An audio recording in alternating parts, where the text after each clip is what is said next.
Mashar, if you need a co-host Thank to you. watch, I might just do that, Erica. Thank you so much. yeah, I can watch the door. We're live streaming now, I hope. Are we? Uh, Theoretically. So if we're live streaming and everyone's seeing us, then I got to go over here. I've got 1,000 windows open for some reason. We are. So welcome everybody. This is not Scott Thomas. This is Omishar the Great, the Victorious, and we're going to get the show on the road. And here comes the bumper. I have to share my screen, and I'm going to do all these things that I'm on. Show computer sounds, stereo, let you in. We're going to go here. 1, 2, 3, 4, 5. Go here and action.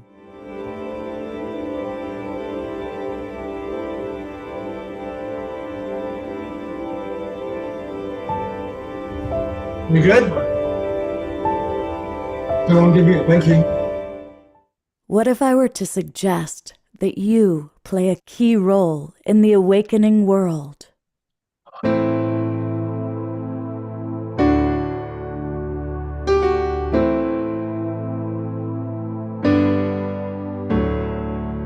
And that you are watching this because you have heard the call.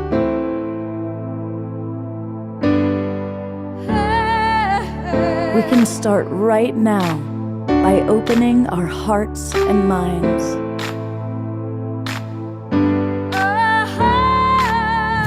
Welcome to the awakening world.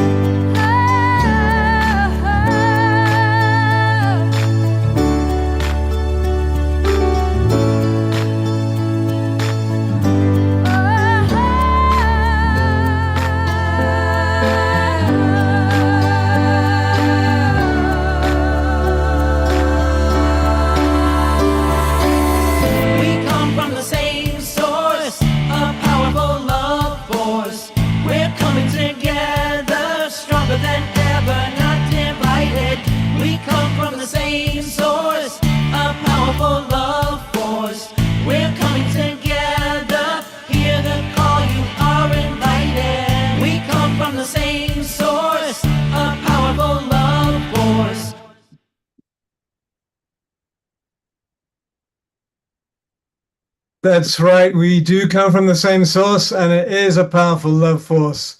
And we are recording. And so, beautiful ones.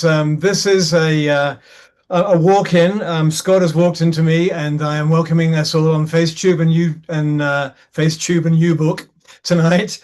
And that's my new meta explanation of our broadcast partners. Of course, we're also on Humanity's team. And Scott will be with us soon. He is at the moment pulling his silver hair out while he's trying to get his router working again. And hey, Desiree. And Erica, wherever you are, I am going to do this, make you a co-host, sweetheart, so you can let people in. There you are.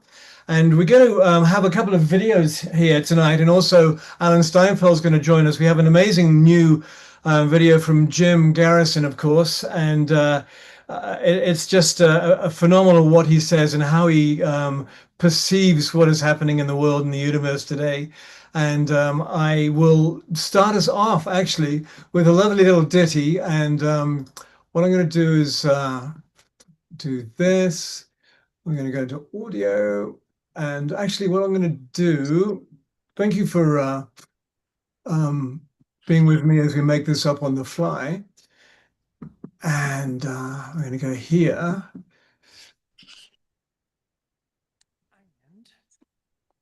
we are now going to, Erica, I'm going to unmute you. We're going to do here, and we're going to spotlight this beautiful being and also spotlight me. All right. I think we're good. Bit of a dancey thing happening now. And The volume dropped down. by the Can't way. hear you. The volume dropped. Okay. I know that it happens when I change mic source. So if you want to speak, just raise your hand or just speak, because this is our show. And this is called Out of the Blue.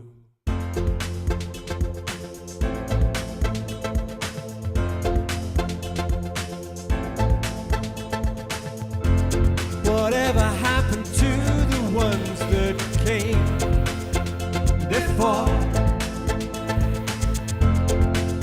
Did they just vanish into the blue?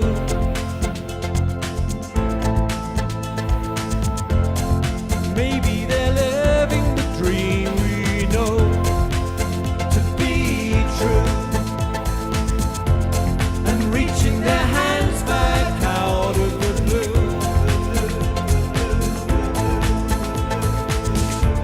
My heart is so ready to embrace all that's new. I feel the love calling for me to Erica. Break on through, let somebody in. Peace on my mind, I know that I'm coming to a new way of life that feels so true.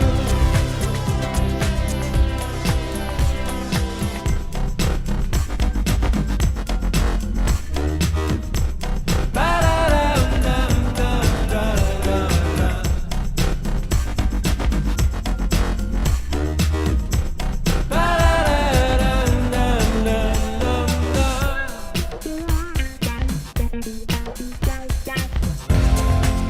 There's nothing here to hold me back from you.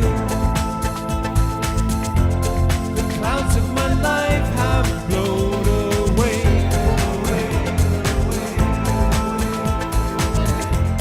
My lightness of being lifts me every day. I find myself feeling not so blue.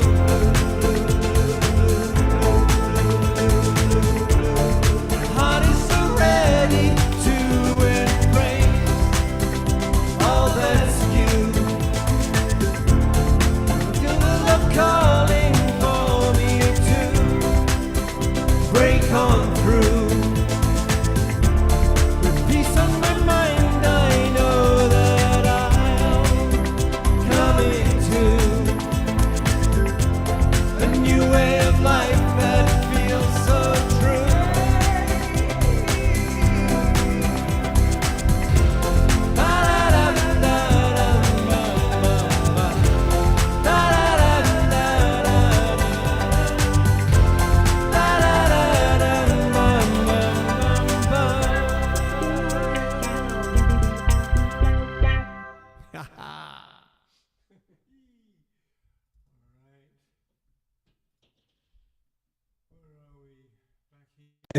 Hey, thank you, Desiree. That was rockin'. Nice to see you light language dancing.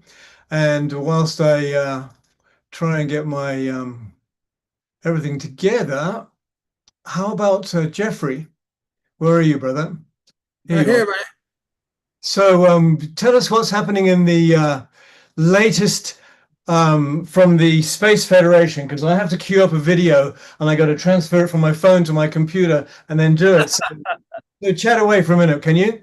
I absolutely will. So I don't mind to it. I love talking about the International Space Federation for a lot of purposes, but mostly it's really going to be the salvation of humanity, because as we know, there is a technology and a science that says we can have free energy, 0-point energy. So Nassim and the group are really focused on getting the science implemented into the collective consciousness of humanity, because it also leads to gravity control. So their focused energy is totally on the science, writing the science, getting the science adopted in mainstream. And of course, our community goes on in other areas. So we have a community of people that are groupies of Nassim and his wonderful team of physicists and scientists that are doing amazing work. And of course, you can get that at International Space Federation, see all the science, but we're also building, we have meetings where we talk about the influence of the science on spirituality, how the two are coming together, what is the effects of what we're going to be bringing into the world to help people understand a deeper level of who they are by understanding a deeper level of the reality of who they are in embodiment, embodying this new understanding of science, which is just a modern day way, in many ways, of just explaining the mystical truth of the mystics. So we're working together to produce courses and things coming up. They're going to, again, one of the biggest subjects for everyone is curious about is consciousness.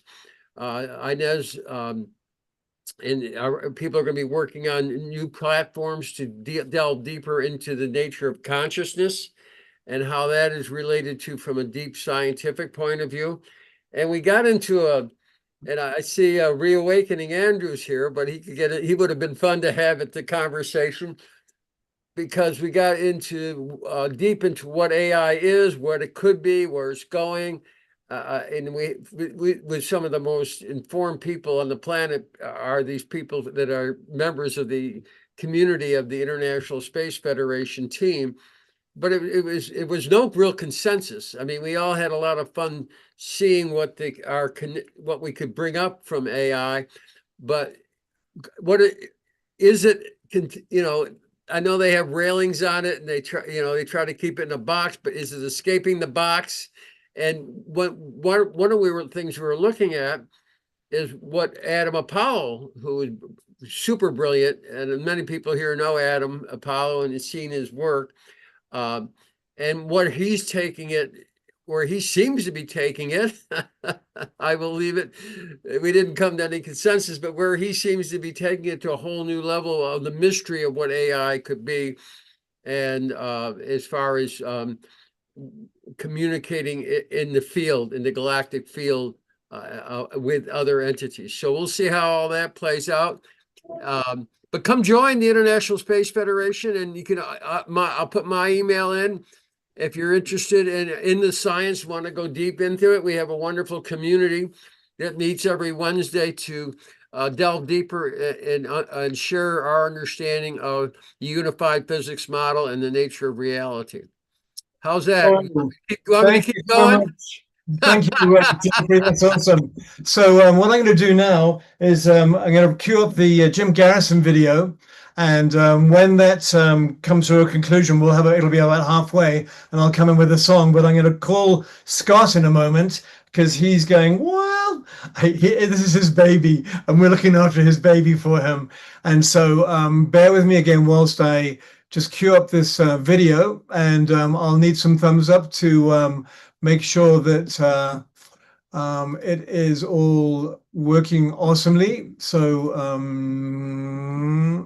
all right, here we went. I'm going to go here. I'm going to go here. All right, and here again.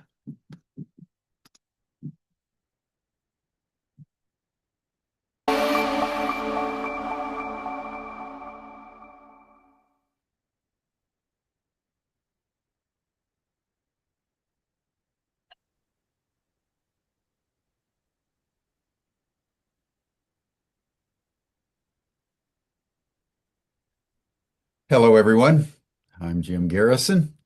I want to welcome you to this session of Humanity Rising as we continue a process that we've started in May of 2020 to provide meaningful content about the critical issues of our time.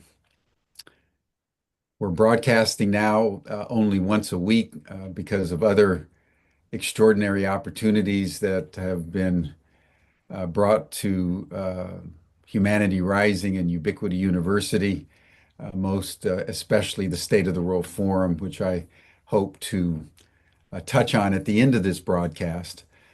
One of the things that I've noted as we've transitioned from one day or 5 days a week to one day a week is that it's hard to know what to put in the one day because the world is changing not only on a daily basis, but during the day. You have to watch the news almost continually just to keep up with the chaos that is being seeded by the forces in governance that are ricocheting around the world. Today, I want to focus on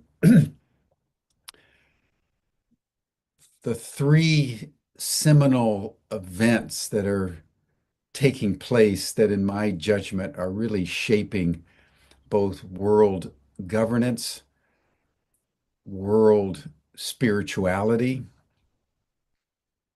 and world politics.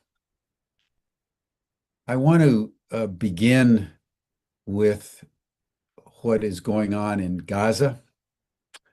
I then want to comment on the unfolding events in the Ukraine. And then I want to conclude with a commentary on how the Trump administration is shaping itself and reshaping the United States and the world. All three of these events are interconnected, and they are fundamental for us to understand as we contemplate how we enable humanity to rise in an increasingly turbulent and unstable global situation in which virtually every aspect of human affairs is being upended by events. And probably the safest thing that one can say about current human, personal, global reality is that the center no longer holds. And it's increasingly challenging for us, any of us, to connect the dots.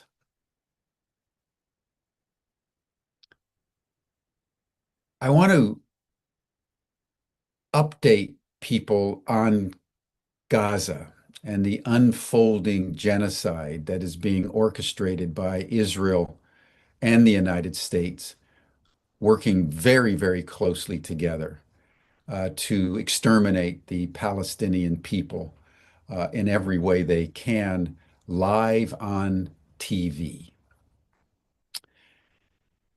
All of you know that since March 2nd, the Israelis cut off all food, water, electricity, and any humanitarian relief to the 2.3 million Palestinians that are crammed together in an area about 5 miles wide and about 25 miles long, adjacent to the Mediterranean Sea, just north of the Israeli-Egyptian border.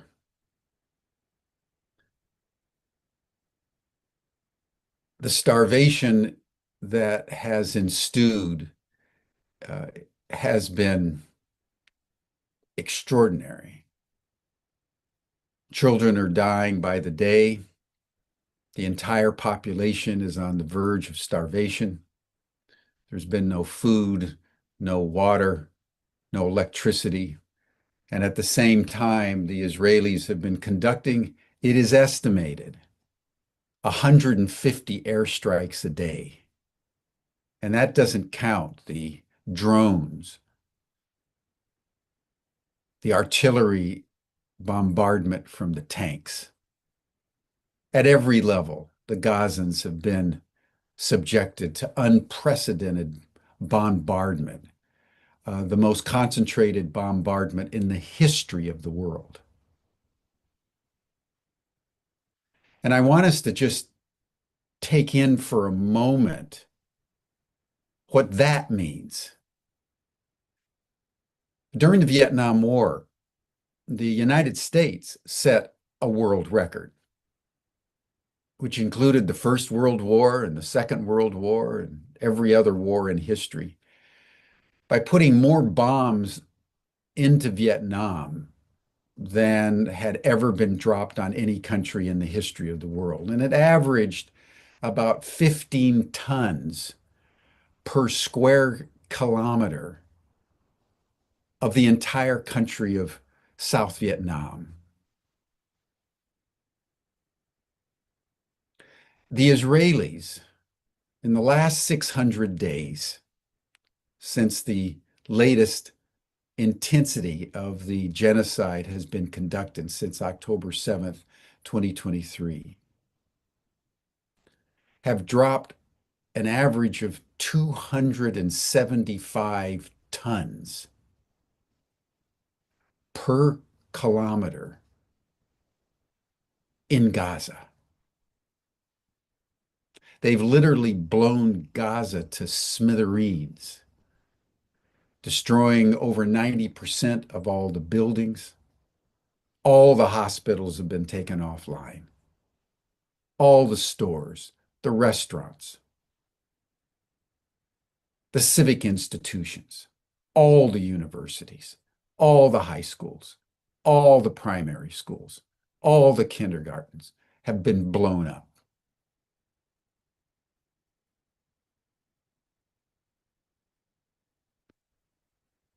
It's been unspeakable. And now, do you know what the Israelis in the United States are doing? They call it the Trump plan.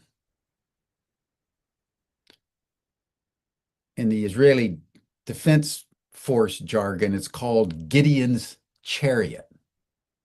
Gideon was one of the judges of the ancient nation of Israel.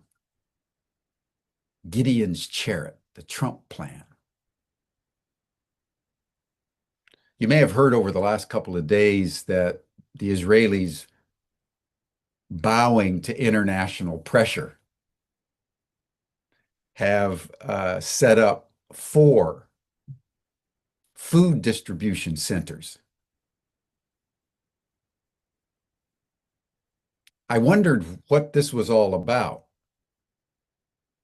And so I've been investigating, and this is what's happening. They have 3 centers in southern Gaza, 1 center in central Gaza, administered by the Israelis and the Americans,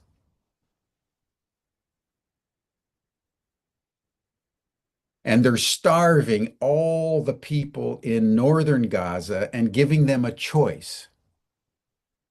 You want food? You want water? You have to go to that food distribution center in central Gaza. And once you get there, you can't go back. They're calling it voluntary movement. They're not forcing the Gazans to leave northern Gaza. They're just starving them to death to force them. If they want to not starve to death and watch their children and their babies and the elderly starve to death, they have to go to that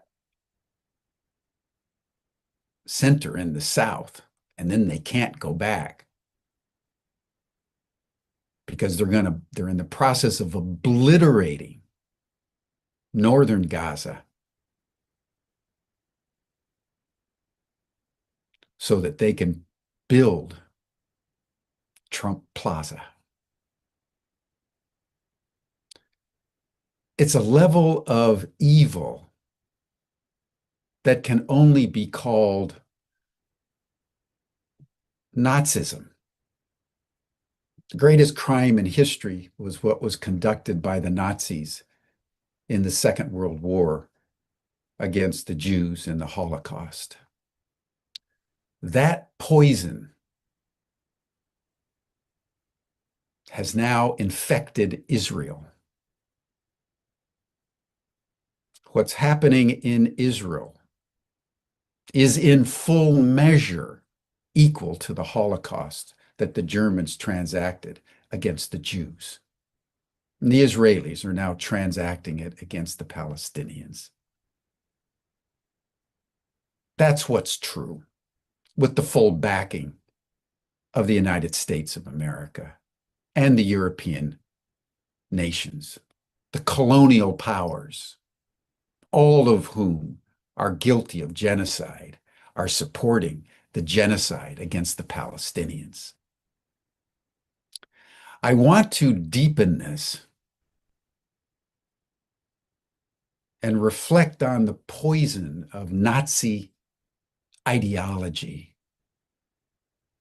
an ideology that is intensely racist and believes in the affirmative virtue of genocide. That's what characterized the Nazis. They elevated genocide to a virtue. And I want to read you something that comes out of Haaretz, an Israeli newspaper published in Jerusalem from May 19th, 2025.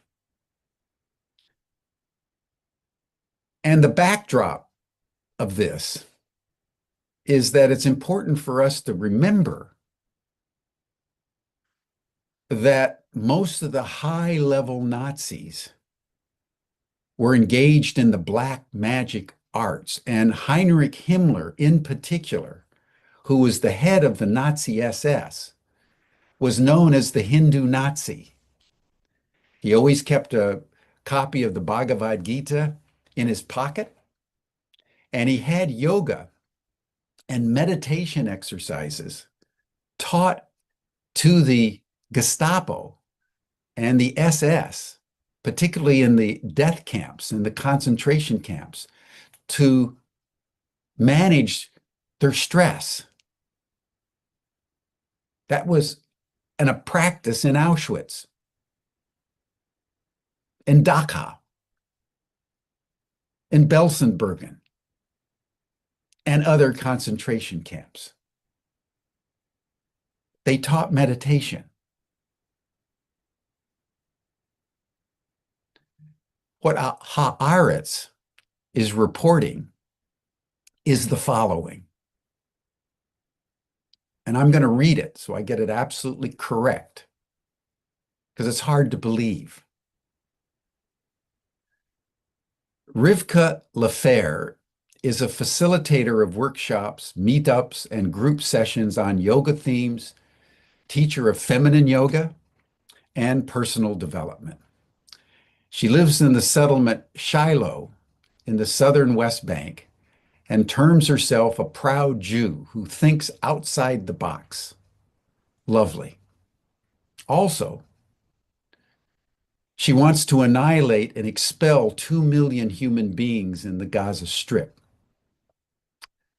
Lefer belongs to a stream within Israeli Judaism that can be described as yogi Nazis, people whose spiritualism underpins their Nazism.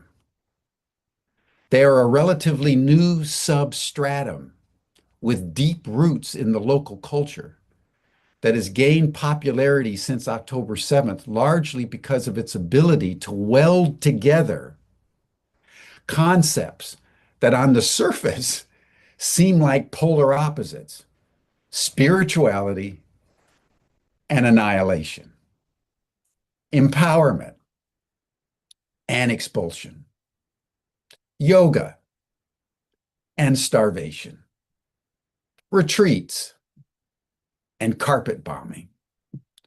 Lefer is a person who believes that music has the power to alter our consciousness, but also that expelling and annihilating 2 million Gazans begins with altering one's consciousness. It's very important.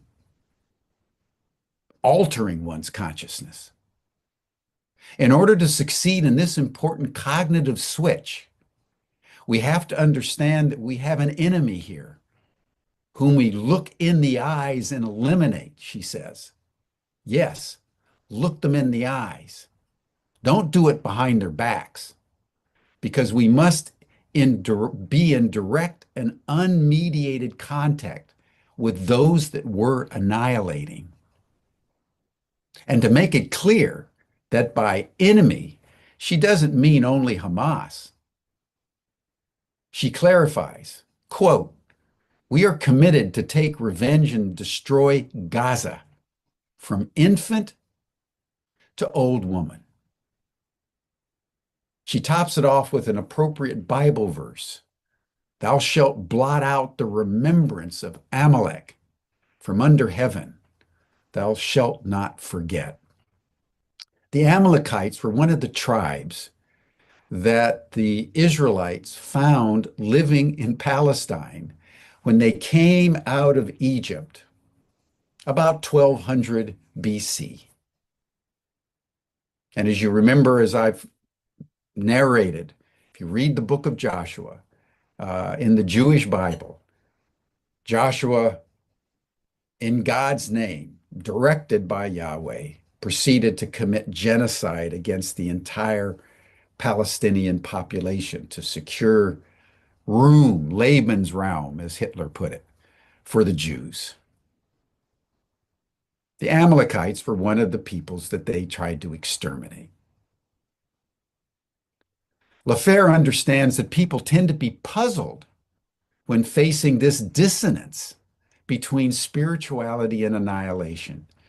So she, in one of her videos, has, quote, "a message to everyone who doesn't understand how it's possible to be spiritual, to teach yoga and hold retreats, whilst calling for the expulsion and annihilation of your enemy." Indeed, her answer is simple. Quote, "I love my people with an undying love, and I hate my enemy with an undying hatred. One does not contradict the other. One can be filled with the values of love, and at the same time, you also know what is right and what is wrong. You stand firm against your enemy, and you know what must be done with him."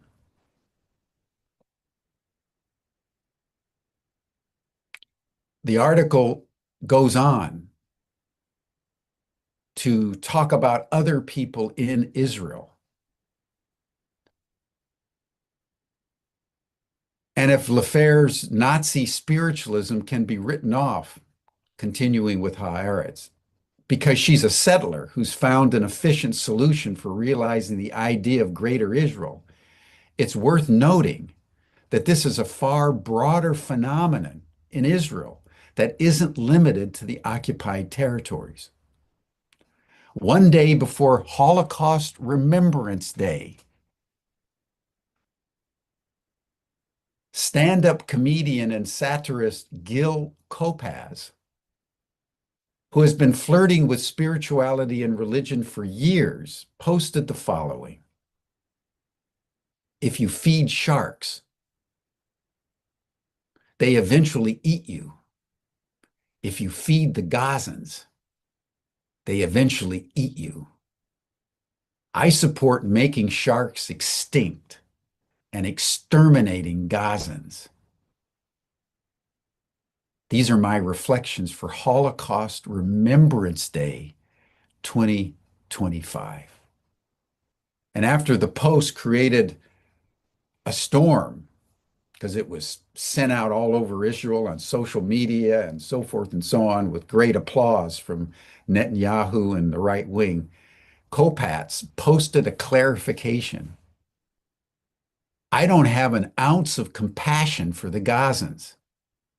For the Arabs as a whole, yes. For human beings as a whole, yes. For sharks, no. And not for human beasts. Of course, his desire to eradicate millions of people doesn't imply he's a bad person.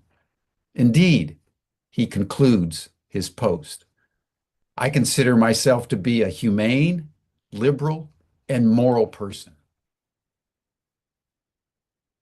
he concludes, it's not genocide. It's pesticide. And it's essential. Close quote.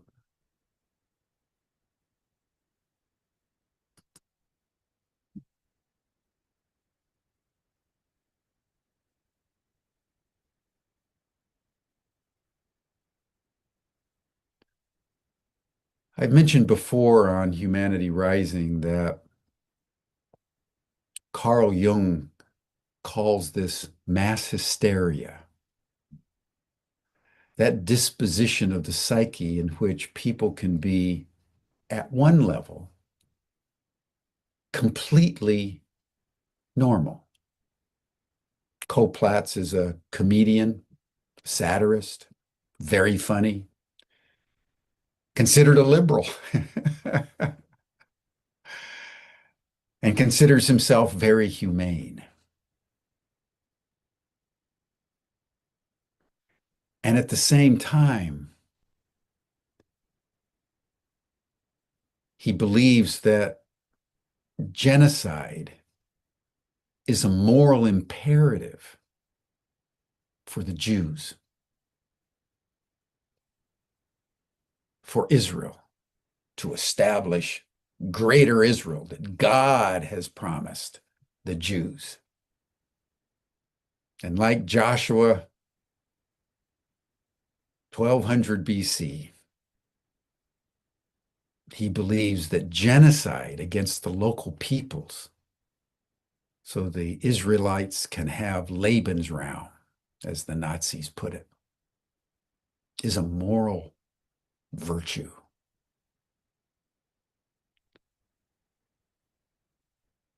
That is mass hysteria.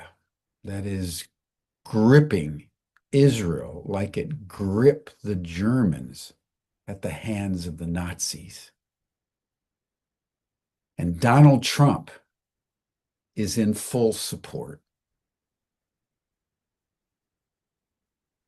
His trip to Saudi Arabia and the Emirates was basically about doing deals to benefit his family,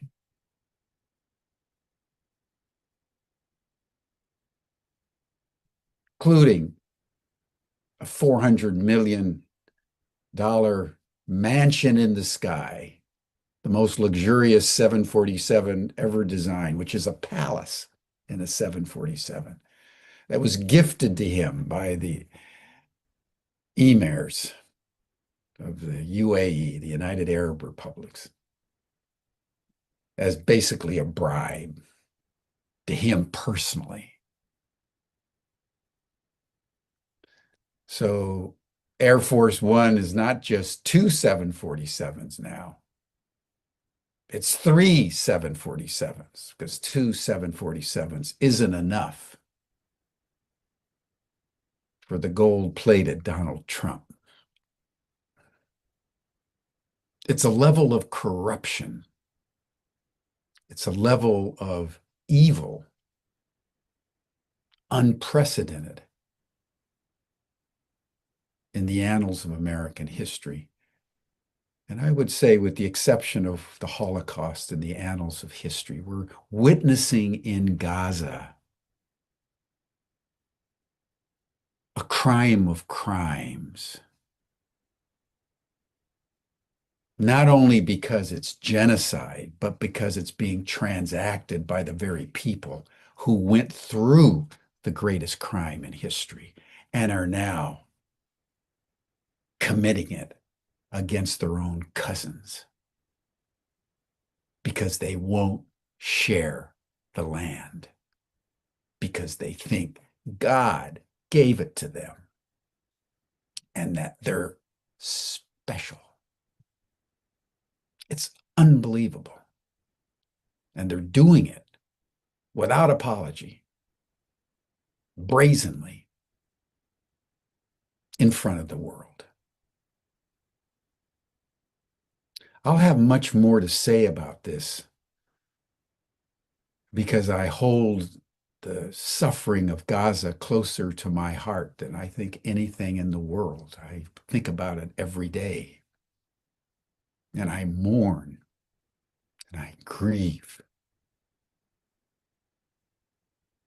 that my country is actively supporting this with my tax dollars.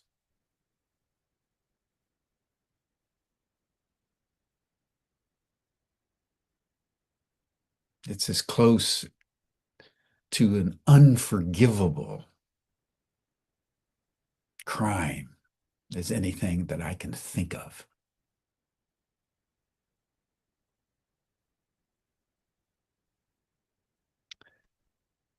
Let me turn to what's going on in Ukraine, because I think it's very important for us to understand the realities that the same mentality that is actively supporting genocide in Gaza is what is running away from Ukraine. I said 3 years ago in my teach-ins here on Humanity Rising about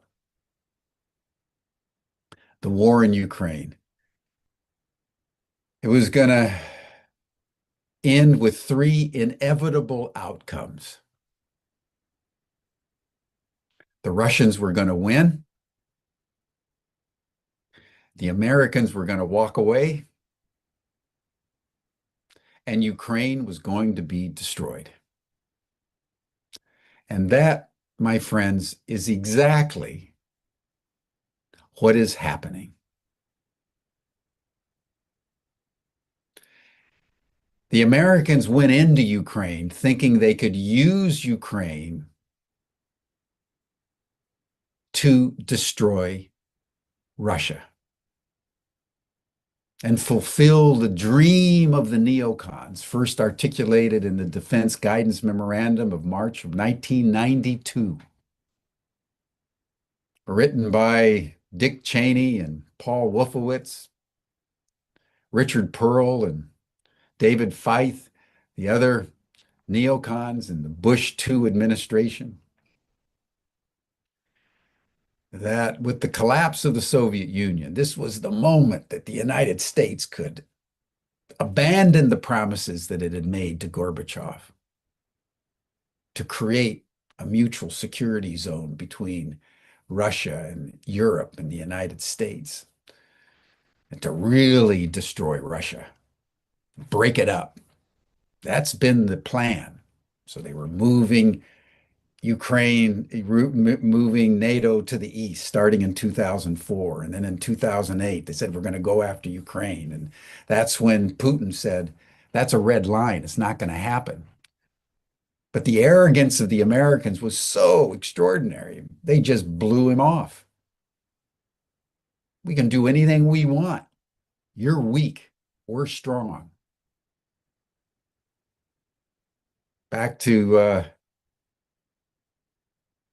Themistocles, this story of the Peloponnesian War. The strong do what they want, and the weak suffer what they must. That's how the American neocons viewed the Russians. And finally, the Russians took a stand. And 3 years later, after the United States threw in everything it could, with the exception of nuclear weapons, the Russians have prevailed. It was not conceivable to any of the Americans when the war began that the Russians could withstand the high-tech warfare that the US was capable of deploying into Ukraine, combined with the sanctions that were the most pervasive sanctions in history against any country. It was not conceivable that Russia would survive. It not only survived, and its economy is growing, but it's defeated the United States and NATO in Ukraine.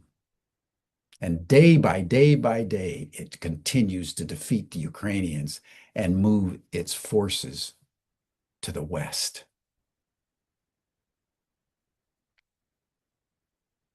Trump is not abandoning Ukraine because he wants to.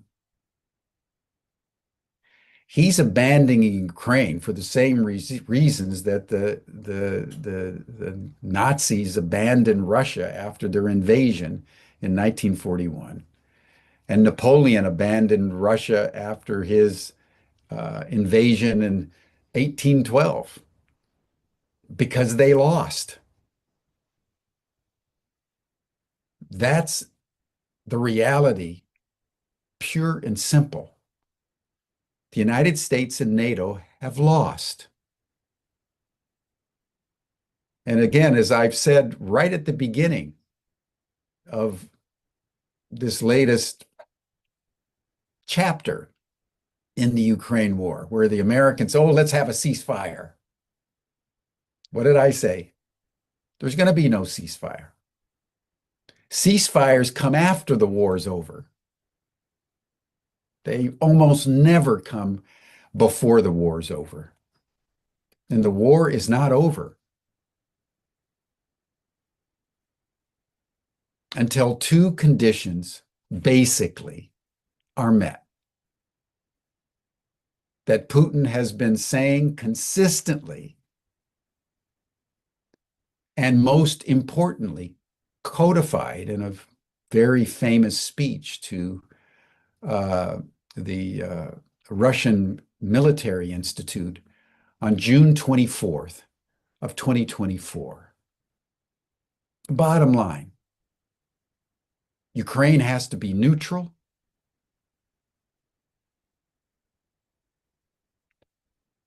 And the world needs to recognize that the Donbass and Crimea are forever now Russia. The Crimeans and the people in the eastern Ukraine voted to be annexed by Russia, and this was done. So in the Russian constitution and in the Russian mind, the Donbass, eastern Ukraine, is now Russia. Crimea is now Russia. And that's not going to change. And the Russians are going to continue to take more and more Ukrainian territory until there's a surrender. And when the surrender happens, then we'll have a ceasefire. But it's not going to happen until these conditions are met. It's not credible for the United States even to propose a ceasefire because it's a co-combatant with Ukraine. It's not like the Pope or Switzerland or Saudi Arabia could come in and say, let's broker an agreement. Let's have a ceasefire and I'll serve as an honest broker. It's like Pope Leo. He's willing to serve as an honest broker for peace settlements or a ceasefire. That's credible. For Donald Trump to propose a ceasefire is not credible. Because it's the United States that's been using the Ukrainians and is still arming the Ukrainians as we speak.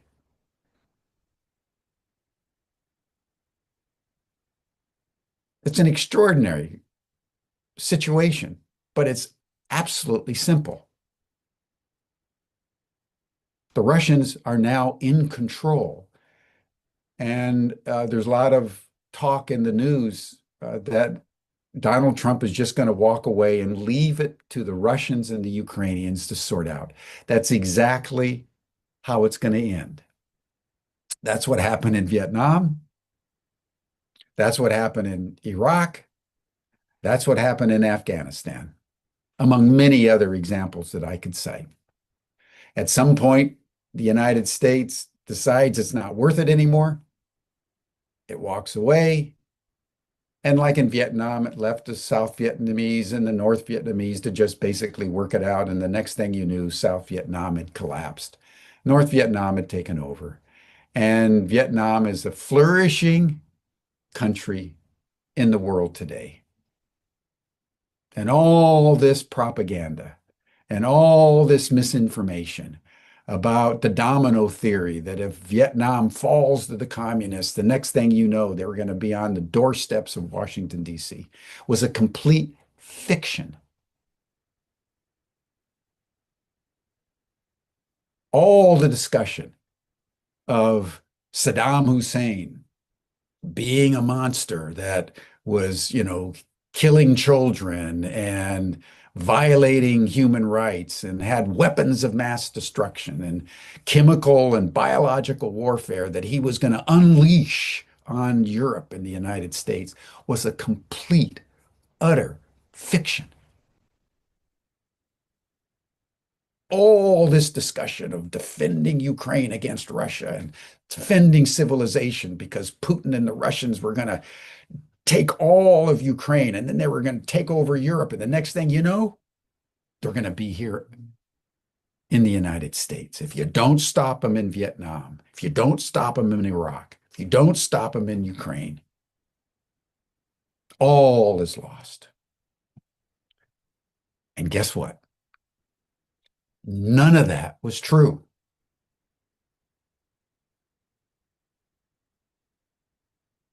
The United States is going to walk away,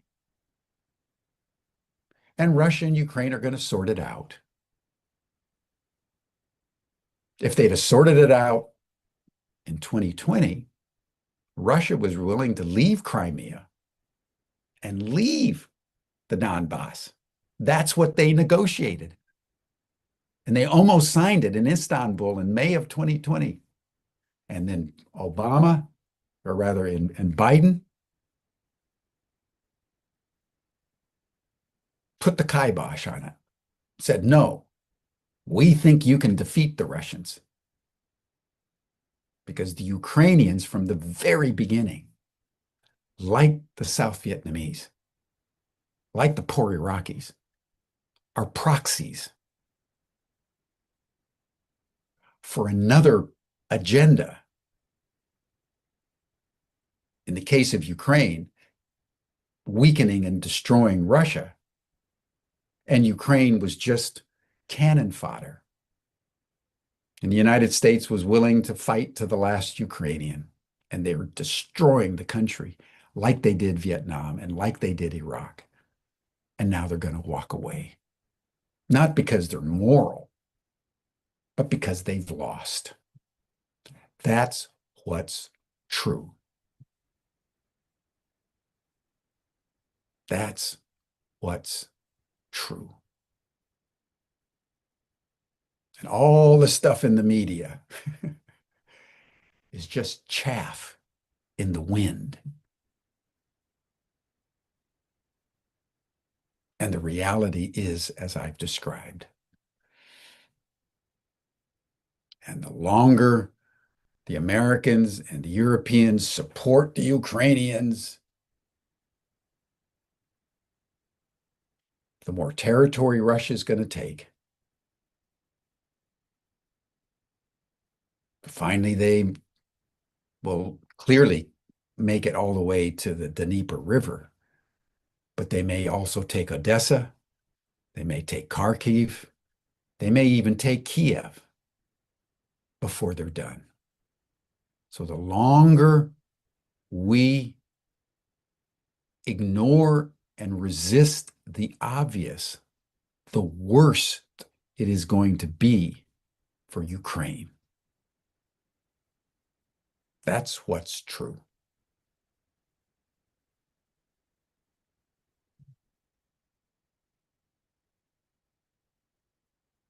Which brings me to some comments that I'd like to make on the Trump administration as it's being experienced in the United States. Because again, the same mentality that is committing genocide in Gaza, walking away from Ukraine after devastating that country without a shred, not even an apology,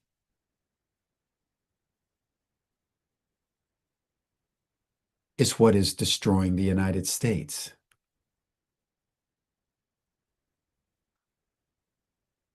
The Trump administration, Donald Trump as a person, is breaking down the civic institutions in America in ways that are unprecedented in the annals of American history. This country, of which I'm a citizen, was founded in an act of genius that has been recognized by multiple historians as possibly the greatest act of governance, the greatest architecture of governance in history, with the possible exception of Caesar Augustus's Principate in the transitional moment between BC and AD, roughly coterminous with the life of Jesus of Nazareth. That system of checks and balances is being systematically broken down by an administration which is taking forward the ideology of the neocons as it pertains to the domestic policy of the United States. And I want to emphasize this because it's really important, particularly for Americans to understand in terms of what's happening. This isn't just Trump, crazy man,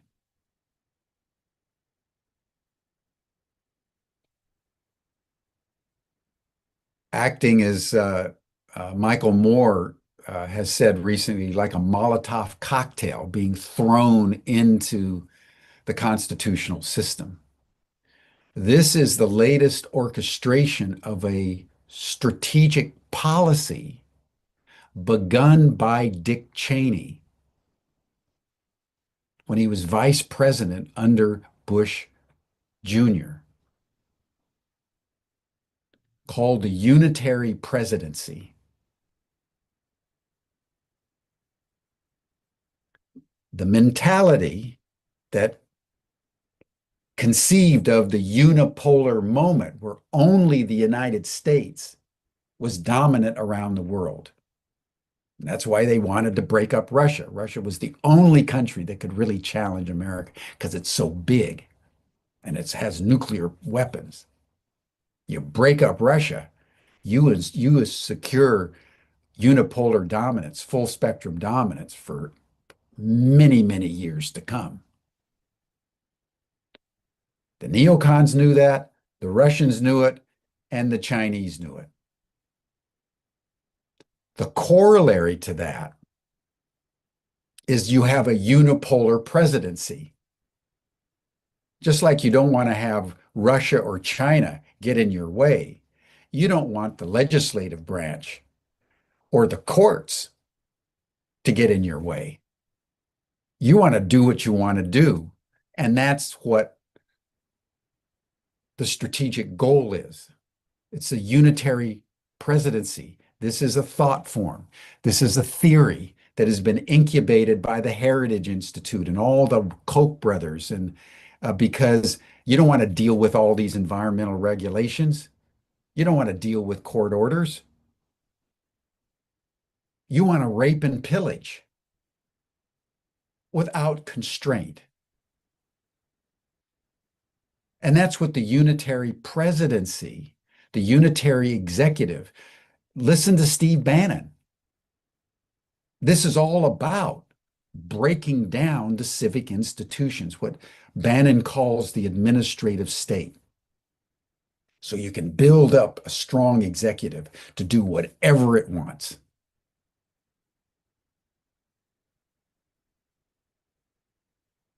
So you attack Harvard, you attack law firms, you attack individuals, whether they're citizens or not citizens, you attack the legislative branch, and you consolidate authoritarian power through intimidation and through fear. You see that at every level of what's going on. This big, beautiful bill that was just passed by the House of Representatives by one vote yesterday, 215 to 214, marked not only the greatest transfer of wealth upwards in American history, while eviscerating any aid to poor people or vulnerable people. School lunches for poor kids, all has been eliminated. 9 to 12 million poor people, elderly people are being stripped of Medicaid. While the Pentagon budget is being increased, where most of the corruption and the waste resides. And there is tax cuts for the rich that are going to increase our deficit by nearly $3 trillion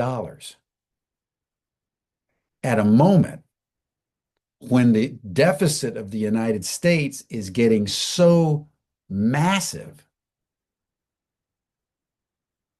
that the interest, just the interest on the 35 plus trillions of dollars that have been accumulated over the last several decades. We're paying $1 trillion a year in interest. This is bigger. This is as big as the defense budget. It's bigger than entitlements, Social Security and Medicare, and government spending for bridges and roads and everything that they do is now being eaten up by interest on the debt. But they are now decreasing taxes, so the government has even less money to pay for it, while they make the rich richer and richer and richer, and now they're starting to cannibalize the poor, because the poor people in this country don't mean much more to Donald Trump and the neocons than the Palestinians in Gaza, or the million Ukrainians that have been slaughtered in a senseless war. And this point must be understood, that the mentality that will generate genocide actively, brazenly, and sacrifice entire nations, whether it's Vietnam or Iraq, Afghanistan, Libya, Somalia, Lebanon, Syria, Sudan, you name it. Over 100 countries have been destabilized, destroyed, or somehow manipulated by the U.S. government since the end of the Second World War. It's what the United States has done around the world.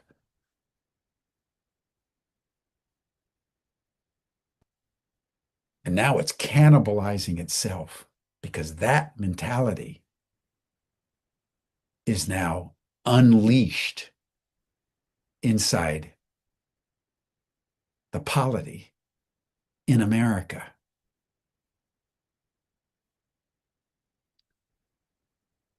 And so how we understand this, how we connect these dots, is critical for us to understand. And I know this has been a rather stark presentation, but the situation within which we find ourselves is increasingly stark. Two final points. First, remember the Supreme Court last year voted 6-3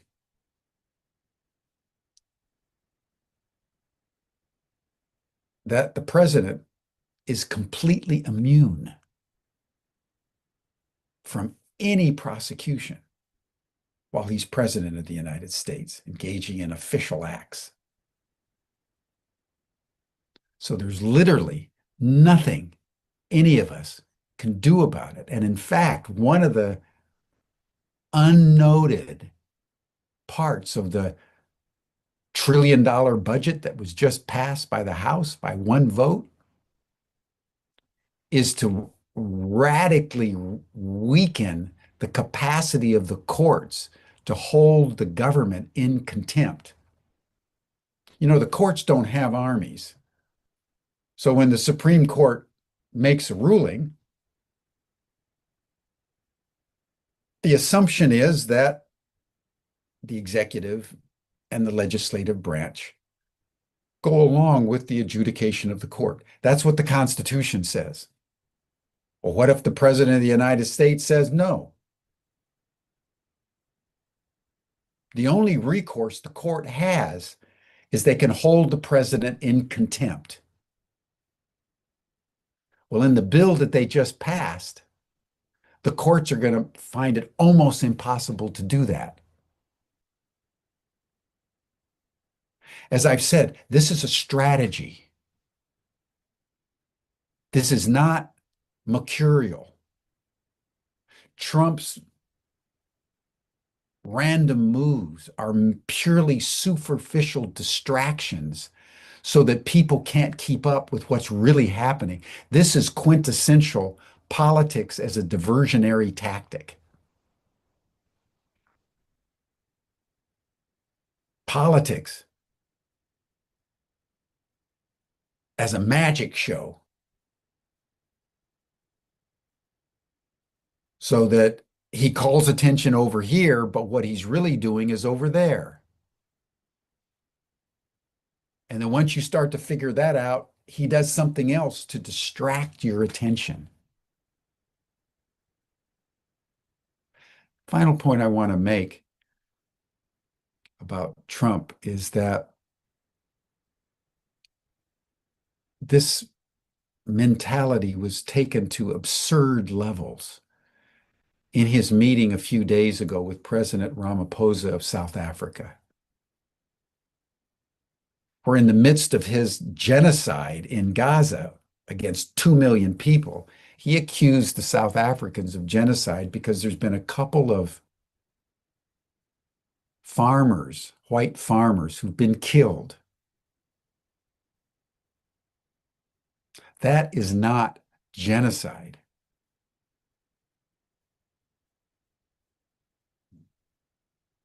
And Trump had videos ready that were being handed to him by Vice President J.D. Vance with other notables in the room. And he was demanding that the South Africans stop their genocide. And Ramaphosa, you could see, was shocked that the President of the United States would even talk at that level, particularly given what he's doing in Gaza as he plans for Trump Plaza, Club Med.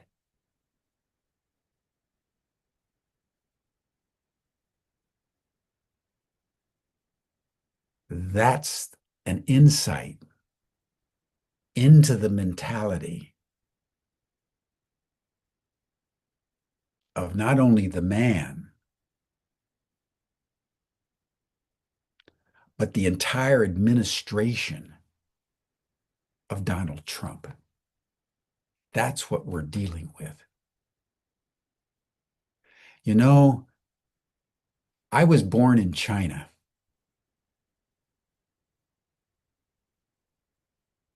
right at the time of the Communist Revolution.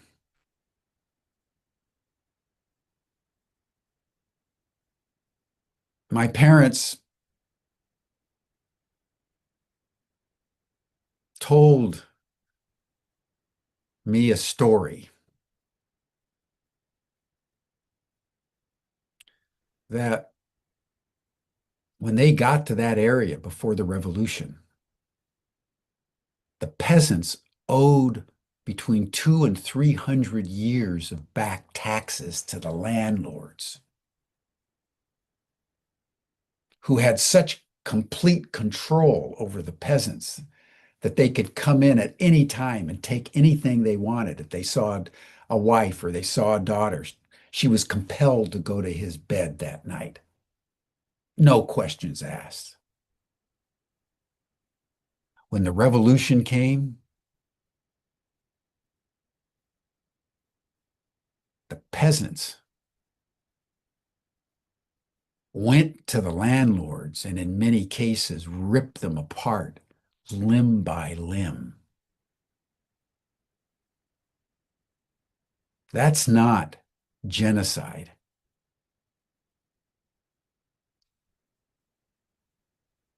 That is vengeance. That is retribution. And for the president not to understand that after what the whites in South Africa did to the black people, it is inevitable, even with the Truth and Reconciliation Commission, that there would be the passion of vengeance in isolated areas. And the fact that there was only a couple killed is actually a testament to the patience and the mercy and the capacity to forgive on the part of the black population of South Africa. And it's important for us to understand this.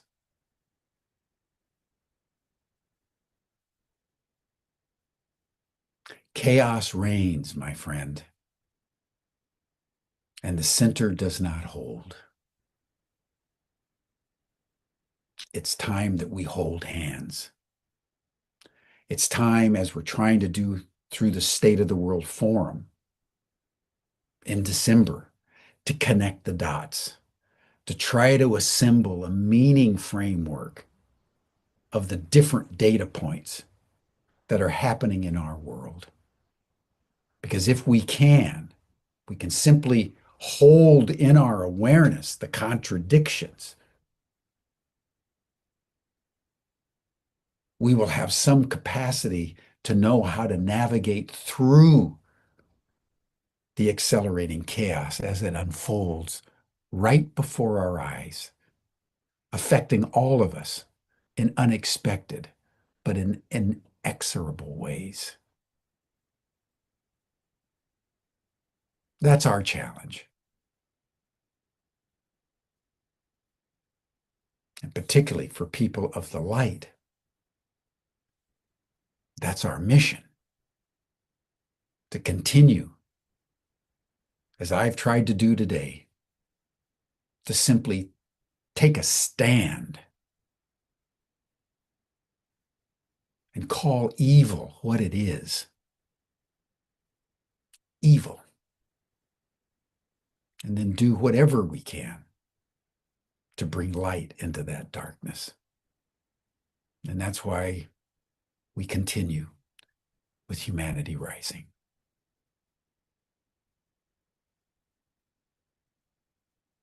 So thank you, everyone, for your patience with me today.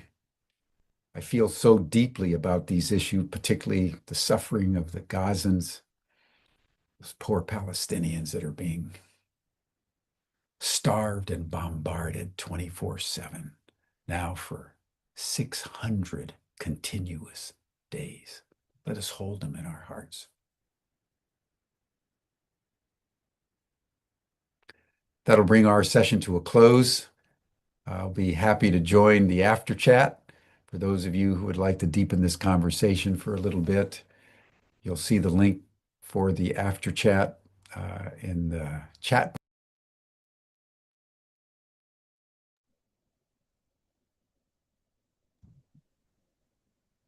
Well, beloveds,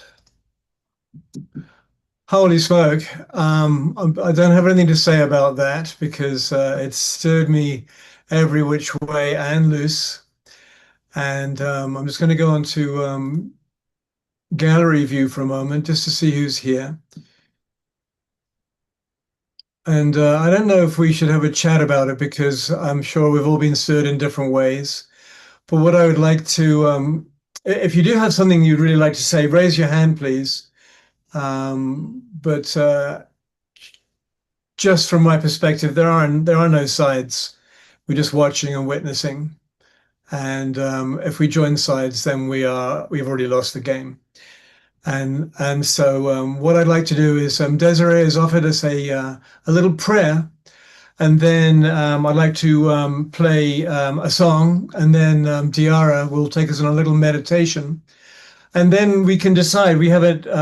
Hopefully, Alan Steinfeld will join us from the Contact in the Desert event that's happening right now. He's just checking into his room, but apparently he's sharing his room with JJ and Desiree Hertak, so we may see the threesome.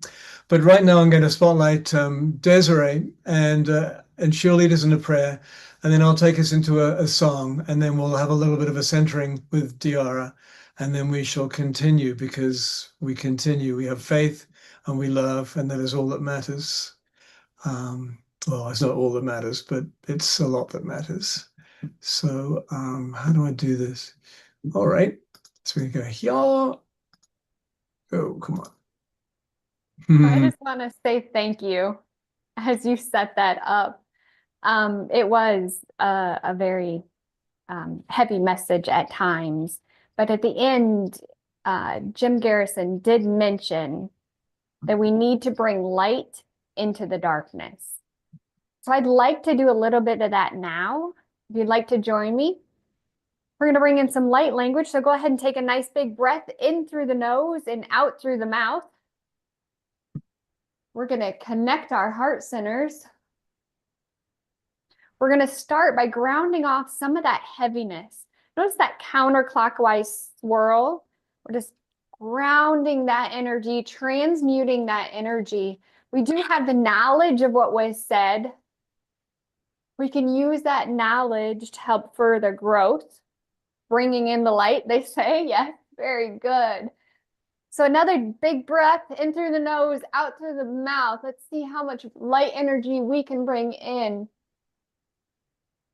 So I'm just asking, may we please bring light to those people in need at this time? May we please bring light to those situations that need the light at this time? May we please bring light to the areas, the environments, the cities, the countries, the trees, the animals, all the surroundings that need light at this time. I'm asking that we join hands, we join energies, and we raise that energy.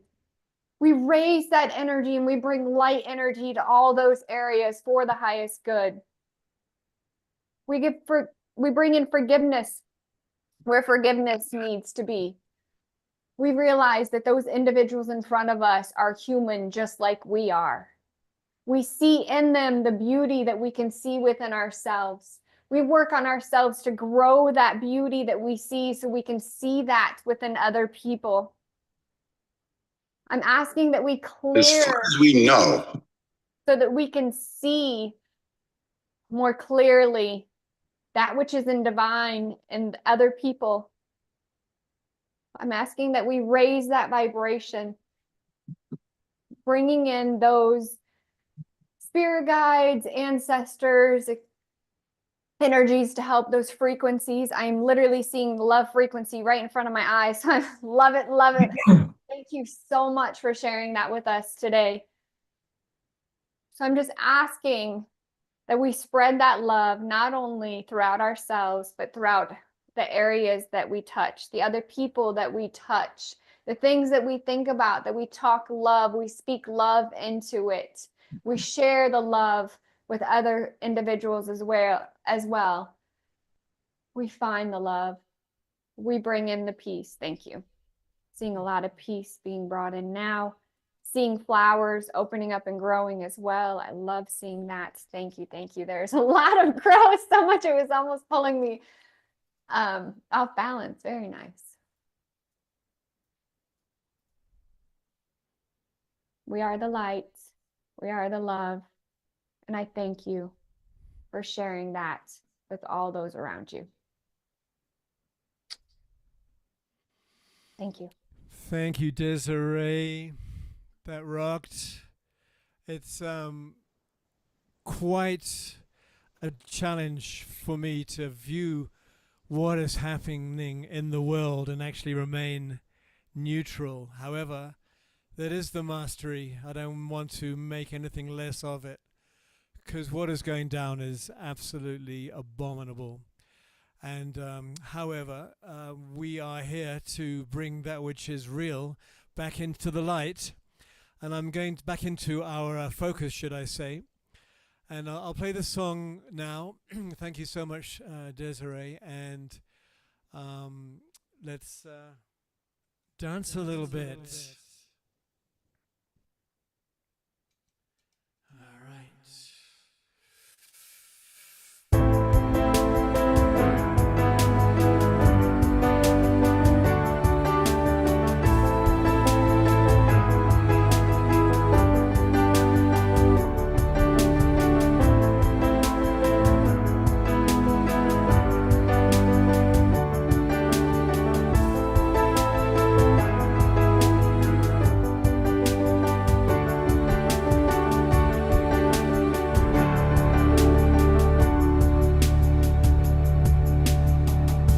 'Cause now we recognize we've been hypnotized.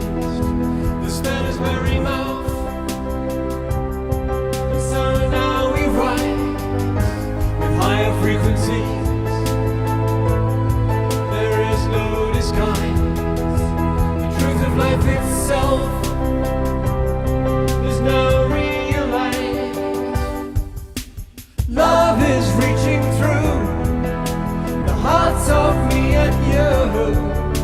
Our world is waking up to our different points of view. 'Cause now we recognize we've been hypnotized. The spell is wearing off, and so now we rise with higher frequencies. There is no disguise. The truth of life itself is now realized.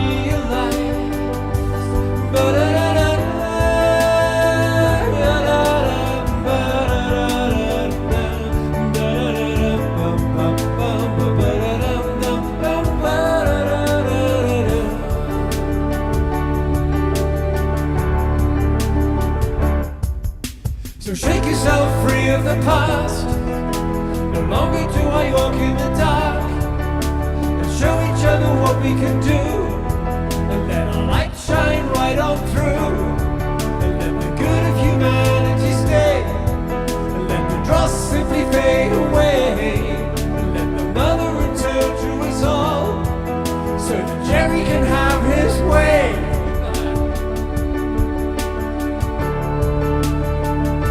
'Cause now we recognize we've been hypnotized. The spell is wearing off, and so now we rise with higher frequencies. There is no disguise. The truth of life itself is now realized.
Well, that did it.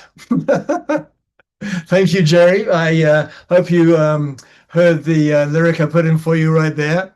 And thank you, Diara, for looking after things behind the scene. And where are you, sweetheart?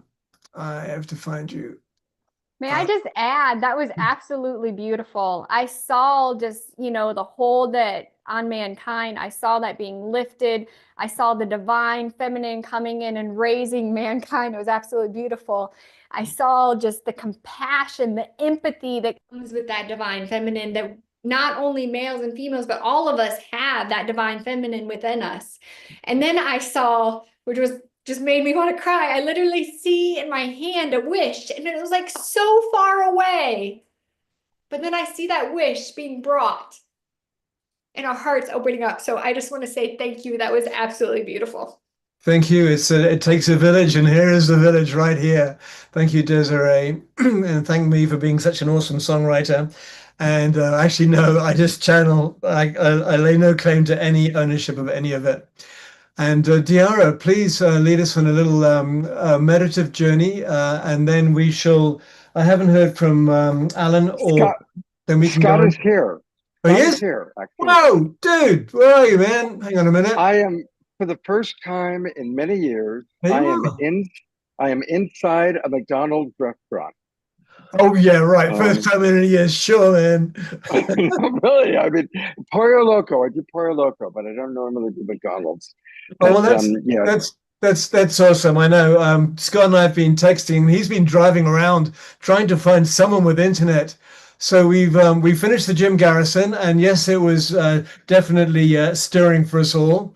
And yeah, Ray has just led us on a beautiful prayer, and Diara is just going to lead us in a short meditation perfect. before we go into Danny Sheehan's video. And I know we haven't heard Okay. from Alan yet. Good to see you, Yeah, brother. absolutely. And a couple things, just real quickly. It does look like we'll be able to hear from Alan Steinfeld and hopefully JJ and Desiree towards the end of the show. Also, I know that Andrew is with us. Has he shared yet? No, not yet. Okay, so that's something that we'll do at some point tonight as well. Well, we can But do it, we I can do it when we advertise for the Saturday show. And perfect. whilst we're here, I don't know if I guess Bonnie and Roger are not with us yet. They said they were going out to birthday dinner, but they were going to come back in time Because to it's be part of Bonnie's the show. birthday. She's sweet 35, so that's pretty cool. And Exactly. all right, so I'm going to take us off and leave Diara on, and she can lead us in a short meditation, and then we'll join back and then go into the Danny Sheehan video. So thank you, Diara. So welcome, welcome, welcome, welcome.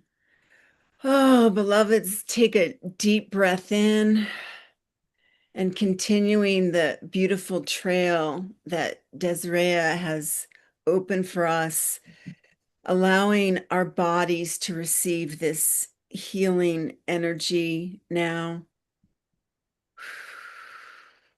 absorbing all that came from what we heard, what we saw, what we pictured in our minds, what we know in our hearts, and allowing anything other than pure peace to enter our bodies, breathing out everything other than that now. And using our collective joy that we have in this room to amplify that light.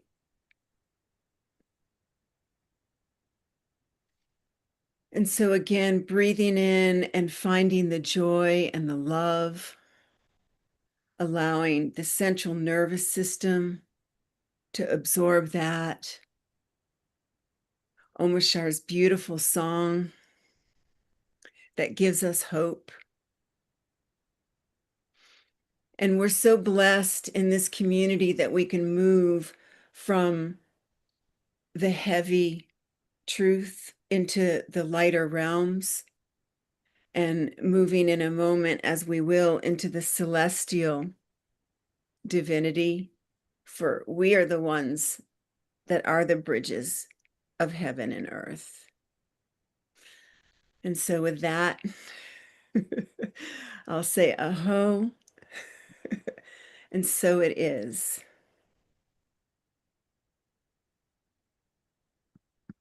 Thank you, Tiara. Beautiful. Thank you, Tiara. Yeah, thank you so much. Well, beloveds, we have a choice now. We can watch Scott eating with McDonald's fries, or we can go into Danny Sheehan's video. And I do have McDonald's fries. Here they are. So you know what? If I was there, I would too, because unfortunately or fortunately, I do love fries. they're And good. yeah. So the thing is, no matter what it is, if you love it when you put it into your body, it's love. Let me introduce the Deanna video, and thank you very much, Omar Sharp, for queuing it up. So this was filmed a couple of weeks ago at the Sunrise Center, and my buddy Simon and I filmed it. And again, Danny is extraordinary. I mean, this guy probably knows as much as anybody who can speak publicly about what's really going on with UFOs, UAPs, government disclosure. So he is, of course, representing the government whistleblowers that are coming out and talking about what's really happening. He's testifying before Congress. He was close to Pope Francis, and he's been in this field for 40 years. Jimmy Carter, when he was president, had Danny Sheehan, who he went to try and get information about what was going on with UFOs. He goes back that far. So here's the latest from Danny, who is a true American hero, right alongside Omar Shar, who is our true hero for pulling everything off when my internet stopped at 5 minutes till 6 p.m.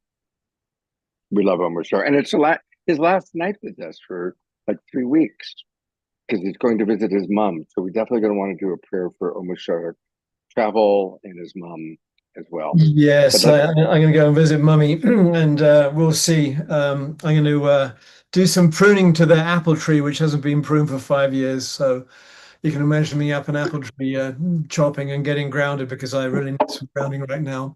So I'm going to bring on the Danny Sheehan video now, and I think it runs for about 25 minutes or something. So we shall see you on the other side, beautiful ones. Okay, let me just make sure your light's on. It's still on. Okay. There you are. This is the green room. Here we go. Great. Terrific, you guys. Thank you for coming out. I wanted to get a chance to chat with you and a number of the different people that is being live streamed out into, is being zoomed to a handful of different organizations. But you're the in-house group of people to whom I'll be speaking directly. And I wanted to just give you an idea of what the issue is that we're dealing with here. You see that there's a focus here on the environmental threat that's going on. And there was a tangential reference also to the thermonuclear war threat that we're faced with right now. We all know that Russia is involved in the process right now of still continuing to bomb the Ukraine. That the Netanyahu government, which is opposed by a substantial percentage of their people in Israel, are bombing Gaza still. And there's now the Pakistan and India are confronting each other, both with nuclear weapons. These kind of threats, self-imposed by our own human family on ourselves, has been consistently confronting us with the threat of sort of major global potential catastrophes. And at the same time, there is this phenomenon going on right now that you've probably heard about, that sort of all of a sudden there's been a whole lot of activity going on in Washington, D.C. about the UFO issue, that there are people coming forward from deep inside the Pentagon and inside the intelligence community of our country and testifying to the Senate Intelligence Committee behind closed doors and to a lesser extent testifying in public now over on the House side in front of the House Oversight Committee. And so I had been asked to come to the Conscious Living Expo here this past weekend to give everyone an update there on this particular issue. There's a handful of people who were there. But what I want to do is I want to, for our group and for the people that are now on the live streaming, because that event was not live streamed, so that we want to be able to share with a much larger audience now the basic information that we were able to convey to just 100 people or so at that Conscious Living Expo. And so they asked me at that point to talk about the secret behind the scenes. Our organization, the Romero Institute, which is the 501c3 base for the New Paradigm Institute, dates all the way back to 1980 in Washington, D.C., when we founded the Christic Institute.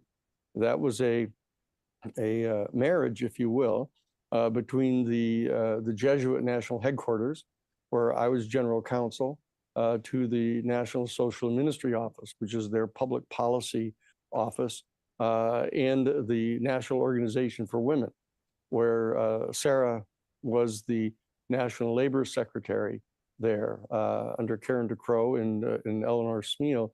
And we came together back then to do the Karen Silkwood case that many of you may remember, where the young woman who was helping to organize a chapter of the Oil, Chemical, and Atomic Workers Union at the only nuclear spent fuel reprocessing plant in the world.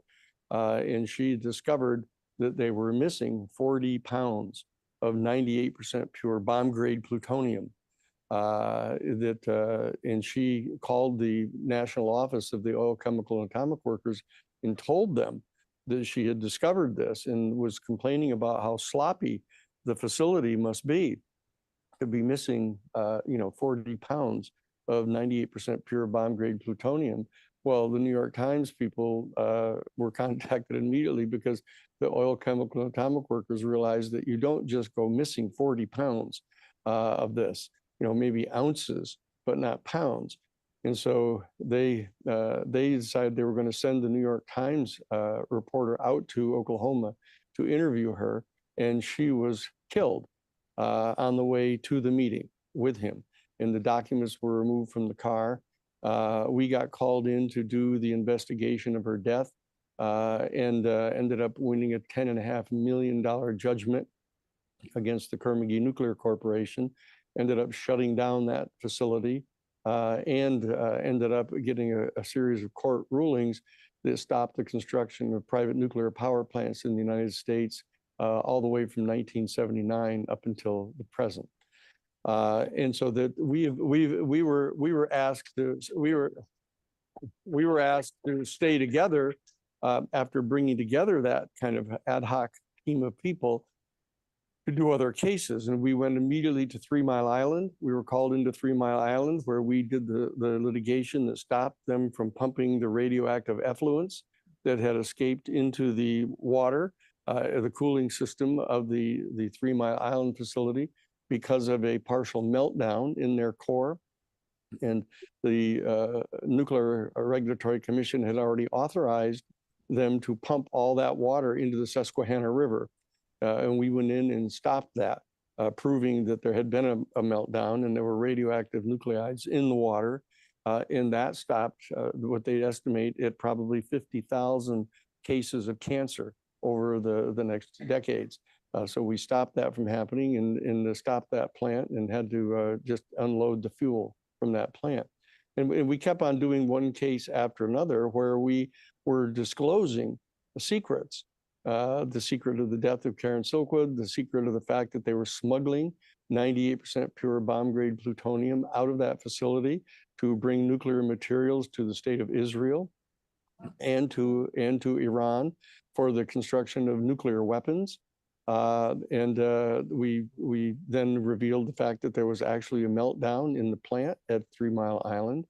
We went on case after case to to do the major federal civil rights lawsuit against the Ku Klux Klan and the American Nazi Party down in Greensboro, North Carolina, which revealed the fact that they were in conspiracy with the police department there to allow the Klan and Nazis to come in and gun down labor organizers there in North Carolina at the textile mills. We've been doing these cases year after year. And in the context of doing these cases that I earlier had done the Pentagon Papers case for the New York Times, where we got to publish the 47 volumes of the top secret memos inside the Pentagon and inside the Defense Department and intelligence agencies, revealing the deep secrets of the Vietnam War, revealing that it was an illegal war, that they had lied about the Bay of Tonkin attack allegedly on neutral U.S.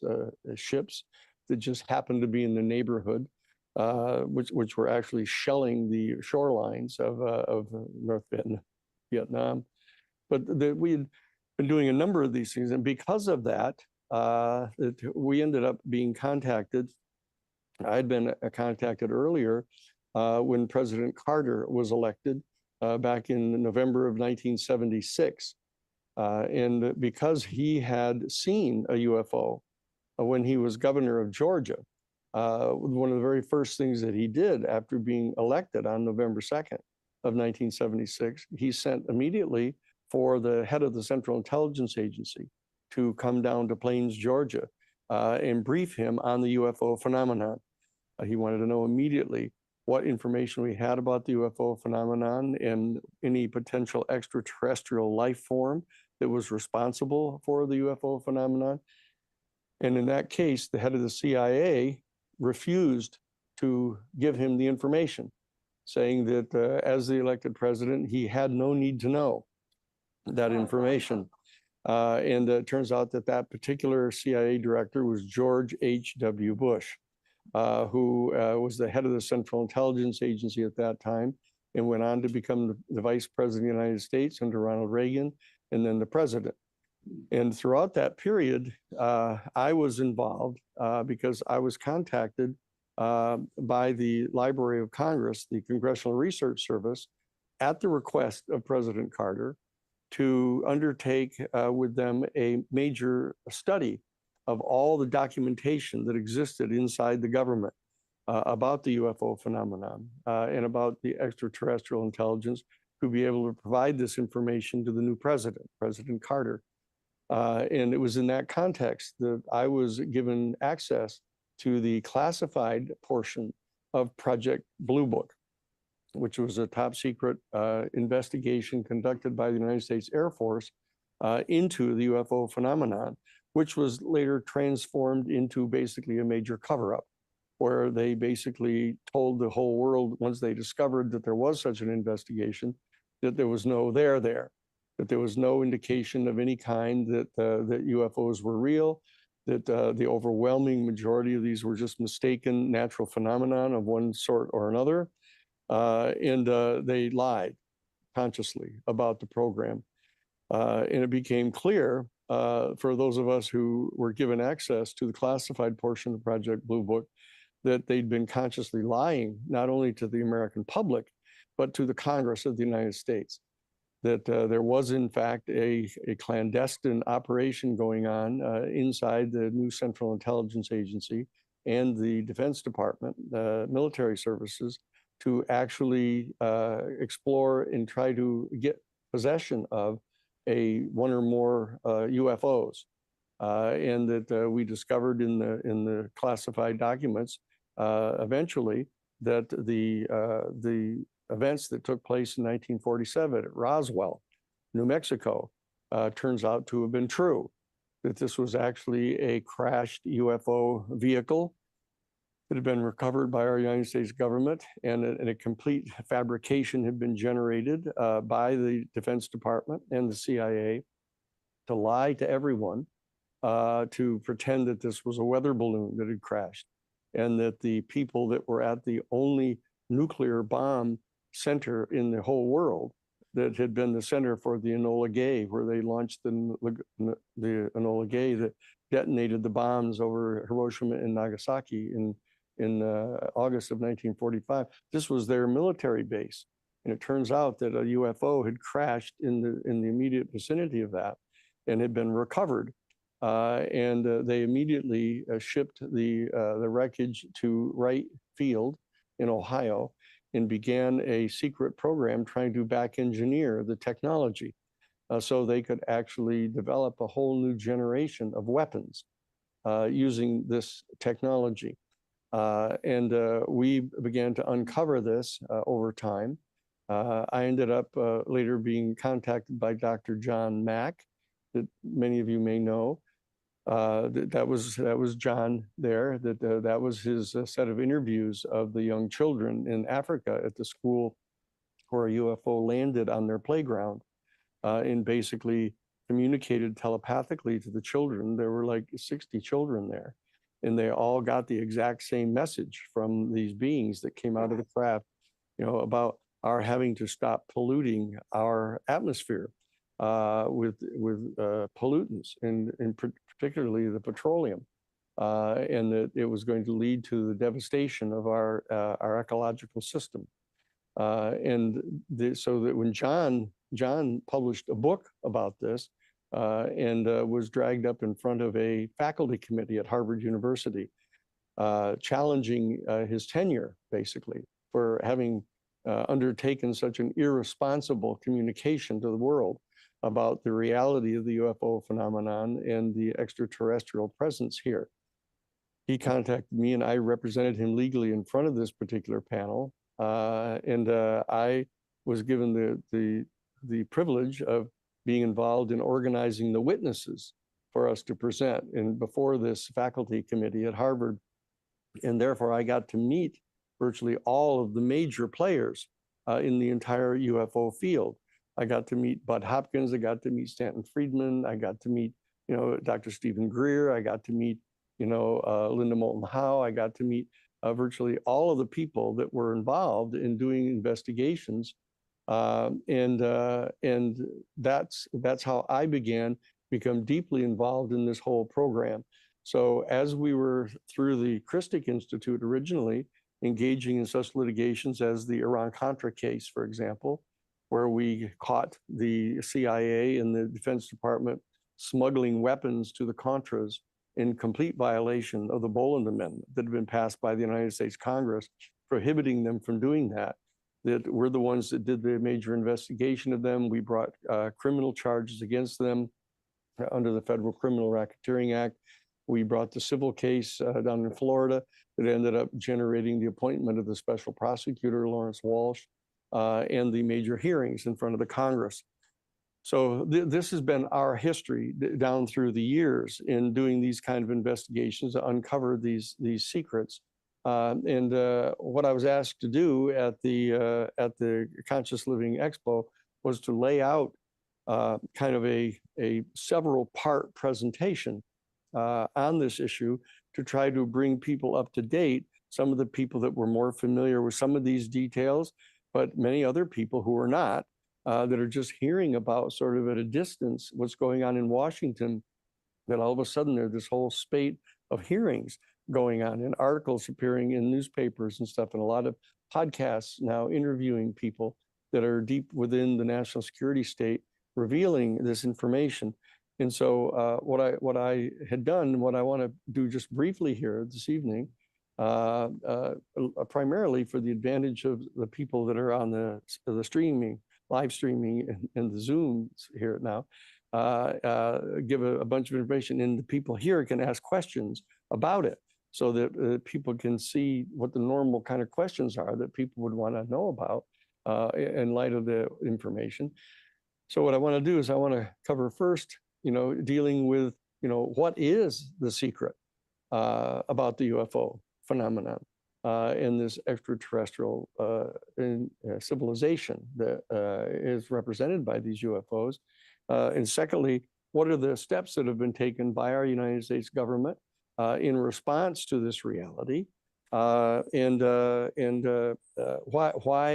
has there, after 80 years of lying and suppressing this information, why has there been this kind of sudden event taking place now coming forward and starting to talk about this after all these years, and what is the present status of this process, to be able to update everybody on what's going on in Washington and around the country on this right now, and what the likely outcome is going to be of this process, this so-called controlled disclosure process that is going on now, and what might be the ultimate impact of the revelation of the reality of the UFO phenomenon. Okay, so what I want to do, just to start out, to point out that because of the unique nature of our institute, which is now the Romero Institute, that is the base for this New Paradigm Institute project that we have, that we have been engaged in these types of investigations, always pursuant to the objective of filings in federal court, in doing depositions and presenting witnesses to juries, in winning major civil judgments, et cetera, to be able to effectuate a given objective in public policy. So we've always been governed by Rule 11 of the Federal Rules of Civil Procedure, that unlike other people who can kind of speculate fairly casually about, what the reality is, or what's, somebody's mother's uncle told them that they had seen or heard, and then people start to fill in the details with their own worldview of what they would like to have this be. What we're constrained by Rule 11 of the Federal Rules of Civil Procedure to confine the representations that we are making publicly, if we intend to file them in any kind of a litigation, to confine ourselves to the facts that we have come to a good faith belief are true, and that we hold a good faith belief that, given access to the civil discovery processes that are available in civil litigation, that we will be able to present court admissible evidence to sustain every essential element of every one of the claims that we make. And so this is a different standard than a lot of the other organizations and groups that come together and speculate about what's really happening here. And so that we are presenting a kind of a standard of reliability that we hope would help stabilize the community in response to all the data.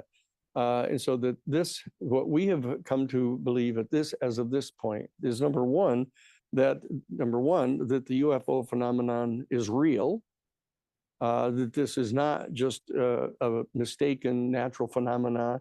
That's not just, searchlights reflecting off clouds. It's not, flocks of birds that have been misidentified, and it's certainly not swamp gas, as some of them have asserted in the past.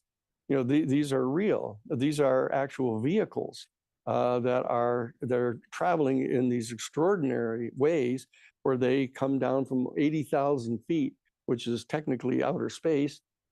They come down all the way to the surface of our ocean in 0.7 of 1 second, which is going at over 40,000 miles an hour inside our atmosphere, with no friction, and they stop dead on a dime right at the sea level, generating probably 6,000 Gs of force that would turn any living being inside a normal vehicle into mush at that rate.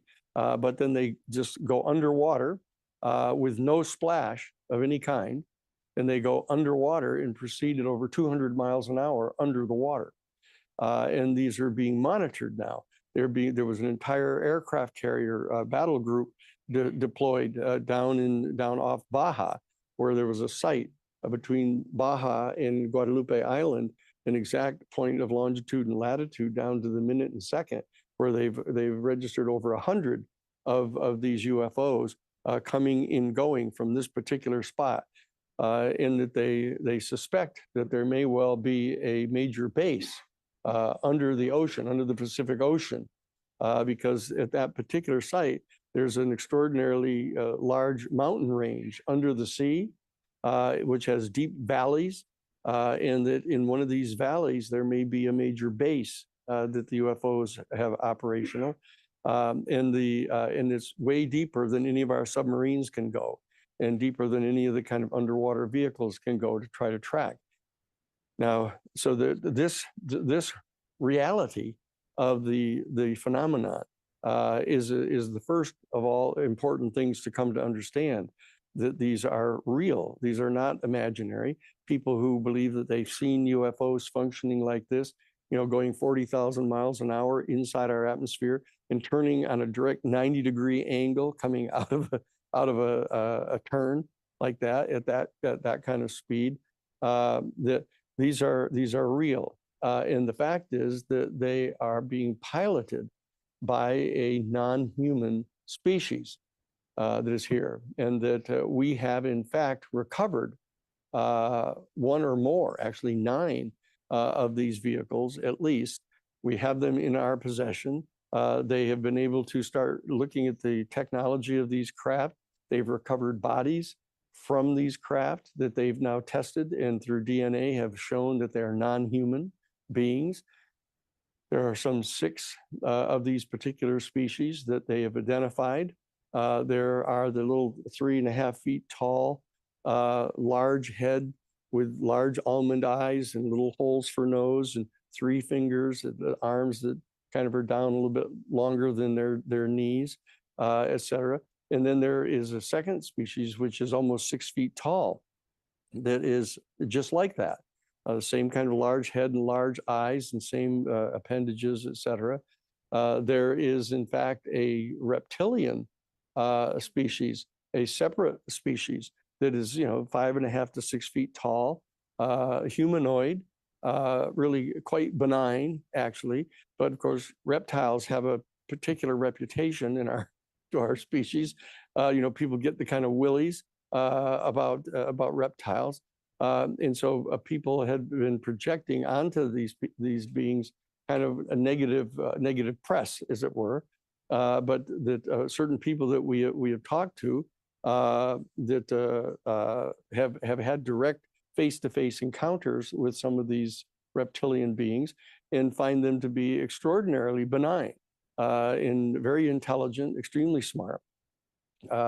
And harmless, there's no record of them having done anything bad, the reptilian species. Then there's another species that is like 7 feet tall.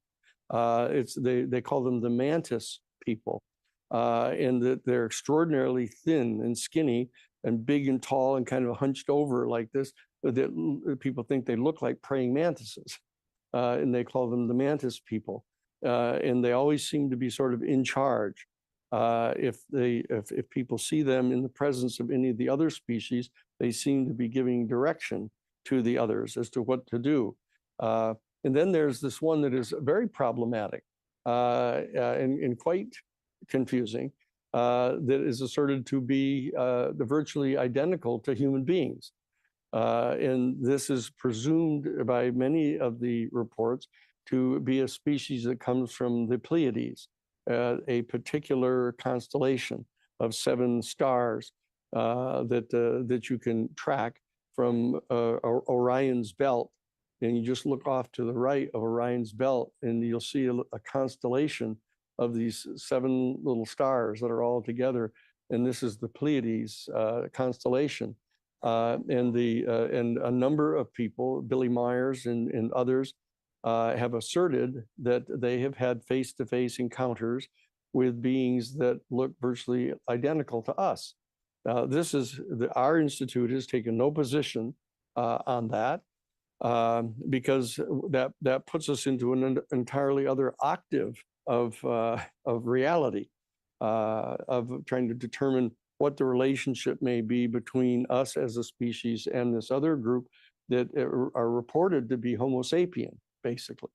So we haven't taken any position on this, but we have acknowledged that there are extraterrestrial species that are coming and going here to our planet, and that we, our United States intelligence community and our Defense Department, are in possession of the bodies of a number of these beings that have been tested and have been confirmed to be non-human. And very, very troublingly, there is now overwhelming evidence that has convinced us at the Institute even pursuant to Rule 11, that some number of these species, usually the little short ETs and the big tall grays that they refer to, are engaged in a program of abducting individual human beings, sometimes entire families at a given time, and taking them into custody and subjecting them to major physical examinations, and then wiping their minds so that they don't remember these things, except under later either holotropic breathing exercises or various forms of hypnosis, being able to recall these experiences that they've had. But additionally, there are a series of very credible reports that female human beings, some female human beings, have been subjected to abduction, and the involuntary, though unconscious at the time, removal of female egg cells, and that these egg cells, female egg cells, have been gene spliced together with the genetic material from one of these species, and then reimplanted in the womb of the women, and so that the women then find themselves to be pregnant, even though they've had no relations with the man for ages, and they find themselves to be pregnant, and they confirm that. They go to the doctors and are confirmed that they're pregnant, and they carry the fertilized zygote through the entire first trimester, and then they're abducted again. And that they end up, after being abducted again, discovering that they're no longer pregnant. And so that there's a very clear pattern of information and evidence indicating that the fertilized zygote of the young baby is being removed and brought to term ex utero. And so that there is a program of hybridization going on. And so that there are hundreds of reports of this happening. And so that this is a set of factual information that our institute, based on all of our years, 50 years of doing professional investigations, have, to our satisfaction, confirmed to be going on. Okay, so the question arises, and also that one of the other pieces of information is that there are hundreds and hundreds of completely credible reports that the people who are being abducted and subjected to these physical examinations, are having telepathic communication with these extraterrestrial beings. And the extraterrestrial beings are trying to convince the people that we have to take measures as a species to stop the development and distribution and deployment of thermonuclear weapons on our planet, because this could actually terminate our entire species, that we could terminate ourselves. And in addition, we can terminate thousands and thousands of other species on our planet. Indeed, virtually all other living forms on our planet.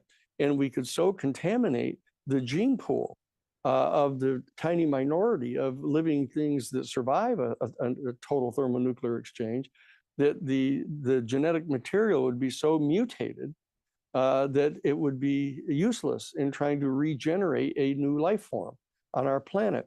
And that we have come at the New Paradigm Institute to sort of the operational thesis that what's happening here is that these extraterrestrial species are finding the genetic material on our planet, the various flora and fauna on our planet, to be an extraordinarily valuable resource for our galaxy, because the Earth and a comparatively limited number of other planets are capable of actually gestating life.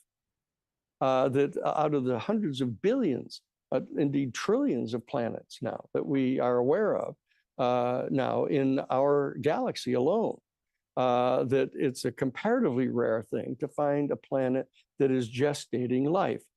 And for that reason, these extraterrestrial species are extraordinarily concerned about the fact that we, in our development as the Homo sapiens species, have come up with this technology of thermonuclear weapons that can potentially terminate the development of life on our planet.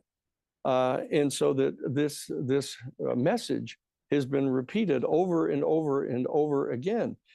And when I was contacted by Dr. John Mack, when he was called up in front of this Harvard faculty committee and challenged for publishing a book about these encounters that people had had, that he turns out to be the fellow to whom the United States military was ordering officers who insisted upon filing reports about UFO encounters.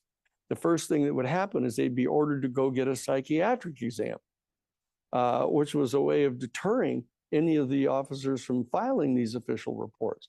But those who insisted upon pushing through with the process and filing such official complaints, you know, like Arnie Aronson, for example, who was the commander at Maelstrom, the Maelstrom nuclear missile base up in Montana back in 1967.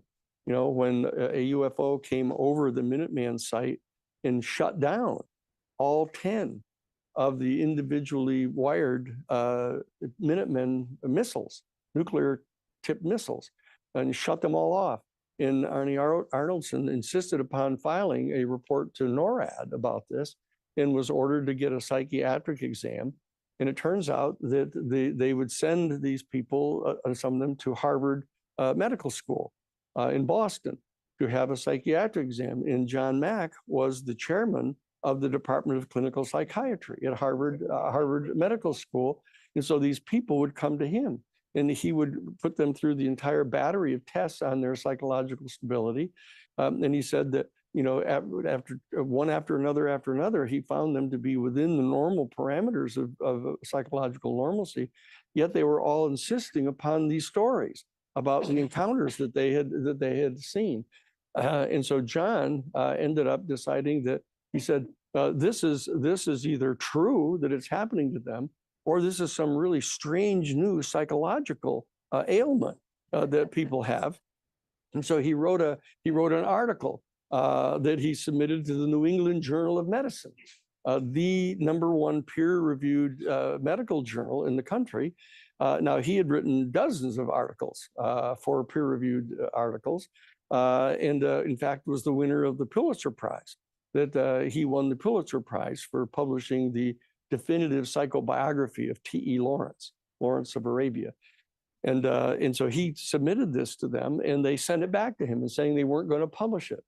And so he said, well, I'll put some more footnotes in it. I'll do some more references. I'll make it much more technical and scientific. And he resubmitted it to them. And within 2 days, the executive secretary for Relman, Dr. Relman, who was the editor-in-chief of the New England Journal of Medicine, his executive secretary came to John's office and brought the envelope back and said that Dr. Relman wanted me to tell you that it's not been opened. We're not only not going to publish it, we're not even going to open it, and we're not going to read it. I mean, that's how things were back in 1994. And so John got upset, and he went to a publisher and got it published. And that's why he was dragged in front of this faculty committee at Harvard. And then he called me and asked me to legally represent him in front of the committee. And that's how I ended up having the privilege, as I pointed out earlier, of getting to go and interview all of these different people.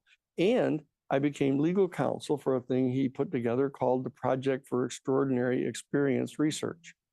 And in that context, I got to interview dozens and dozens of people who had extraordinarily credible stories about having gone through this abduction experience and had these direct face-to-face encounters with these beings. And so I was able to, as an attorney, to be able to interview these various people, testing them for veracity, trying to determine whether any of them were credible enough to present to a jury that I would stand up and confirm my belief in their testimony. And so I was able to vet a number of these people to be prepared to present these people to Harvard University. And because of that activity, I was later contacted by Dr. Stephen Greer.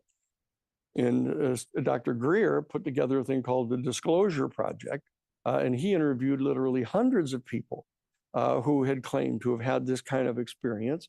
And he brought me on to vet these people, to interview them and to test their veracity and to decide 24 people that we would present to the members of Congress, which we did in May of 2001 at the National Press Club. We actually presented 24 major witnesses, a lot of them from major U.S. government organizations, including a chief investigator for the Federal Aviation Agency, who testified at length about having radar readings of UFOs following major commercial craft around, and then having CIA people show up at his office in the Federal Aviation Agency and order him to turn over the copies of the radar readings so that they wouldn't have any more. But he made a copy of them and made them available to us at the Disclosure Project. So I served as legal counsel for the Disclosure Project with Dr. Stephen Greer for 20 years. Okay, and I was then contacted by Luis Elizondo, who was the director of the top secret program inside the Pentagon, who in 2007 was brought on to be the chief of security for an advanced weapons special access program inside the Pentagon, investigating the UFO technology and its potentials for being developed as a new weapons system for our U.S. military. And he was so taken aback by his discovery of what was really going on, of them engaging in this project of trying to gather together UFOs and back engineer them, that he ended up founding a thing called the Advanced Aerospace Threat Identification Program inside the Pentagon.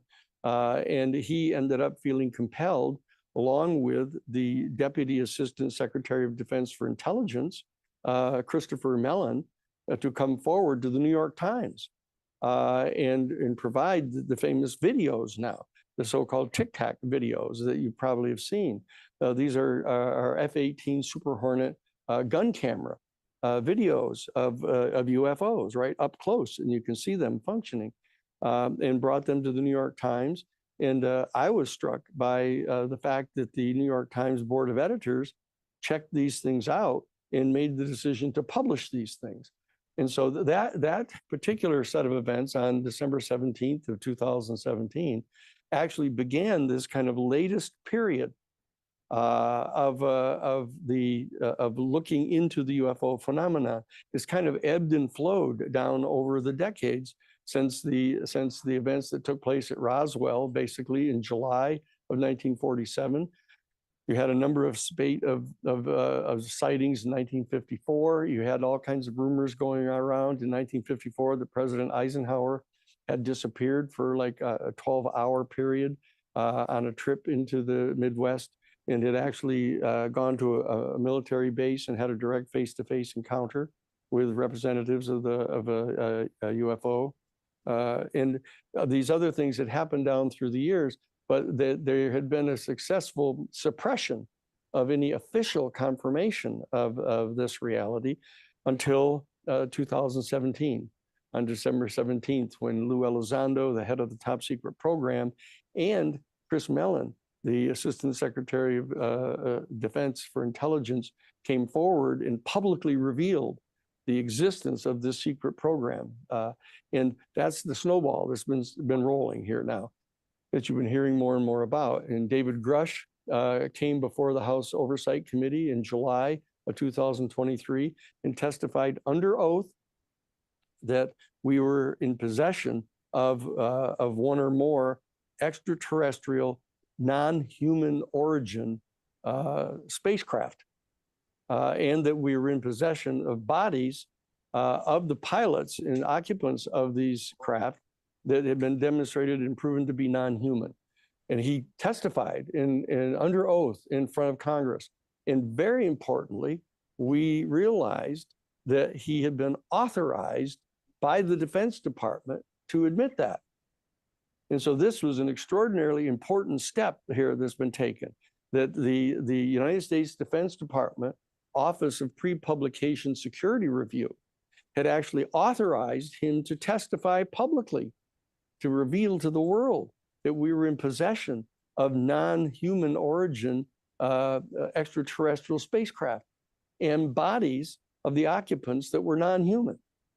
So that moment, July 16th of 2023, was an extraordinarily important moment in our history, because the very next day, on the 17th of July of 2023, the United States Senate Intelligence Committee unanimously passed a 64-page bill called the UFO Controlled Disclosure Act, in which they passed into law out of the Senate side the mandate that the President of the United States appoint a 9-person panel to review every single document that existed inside our United States government pertaining to UFOs and the extraterrestrial intelligence.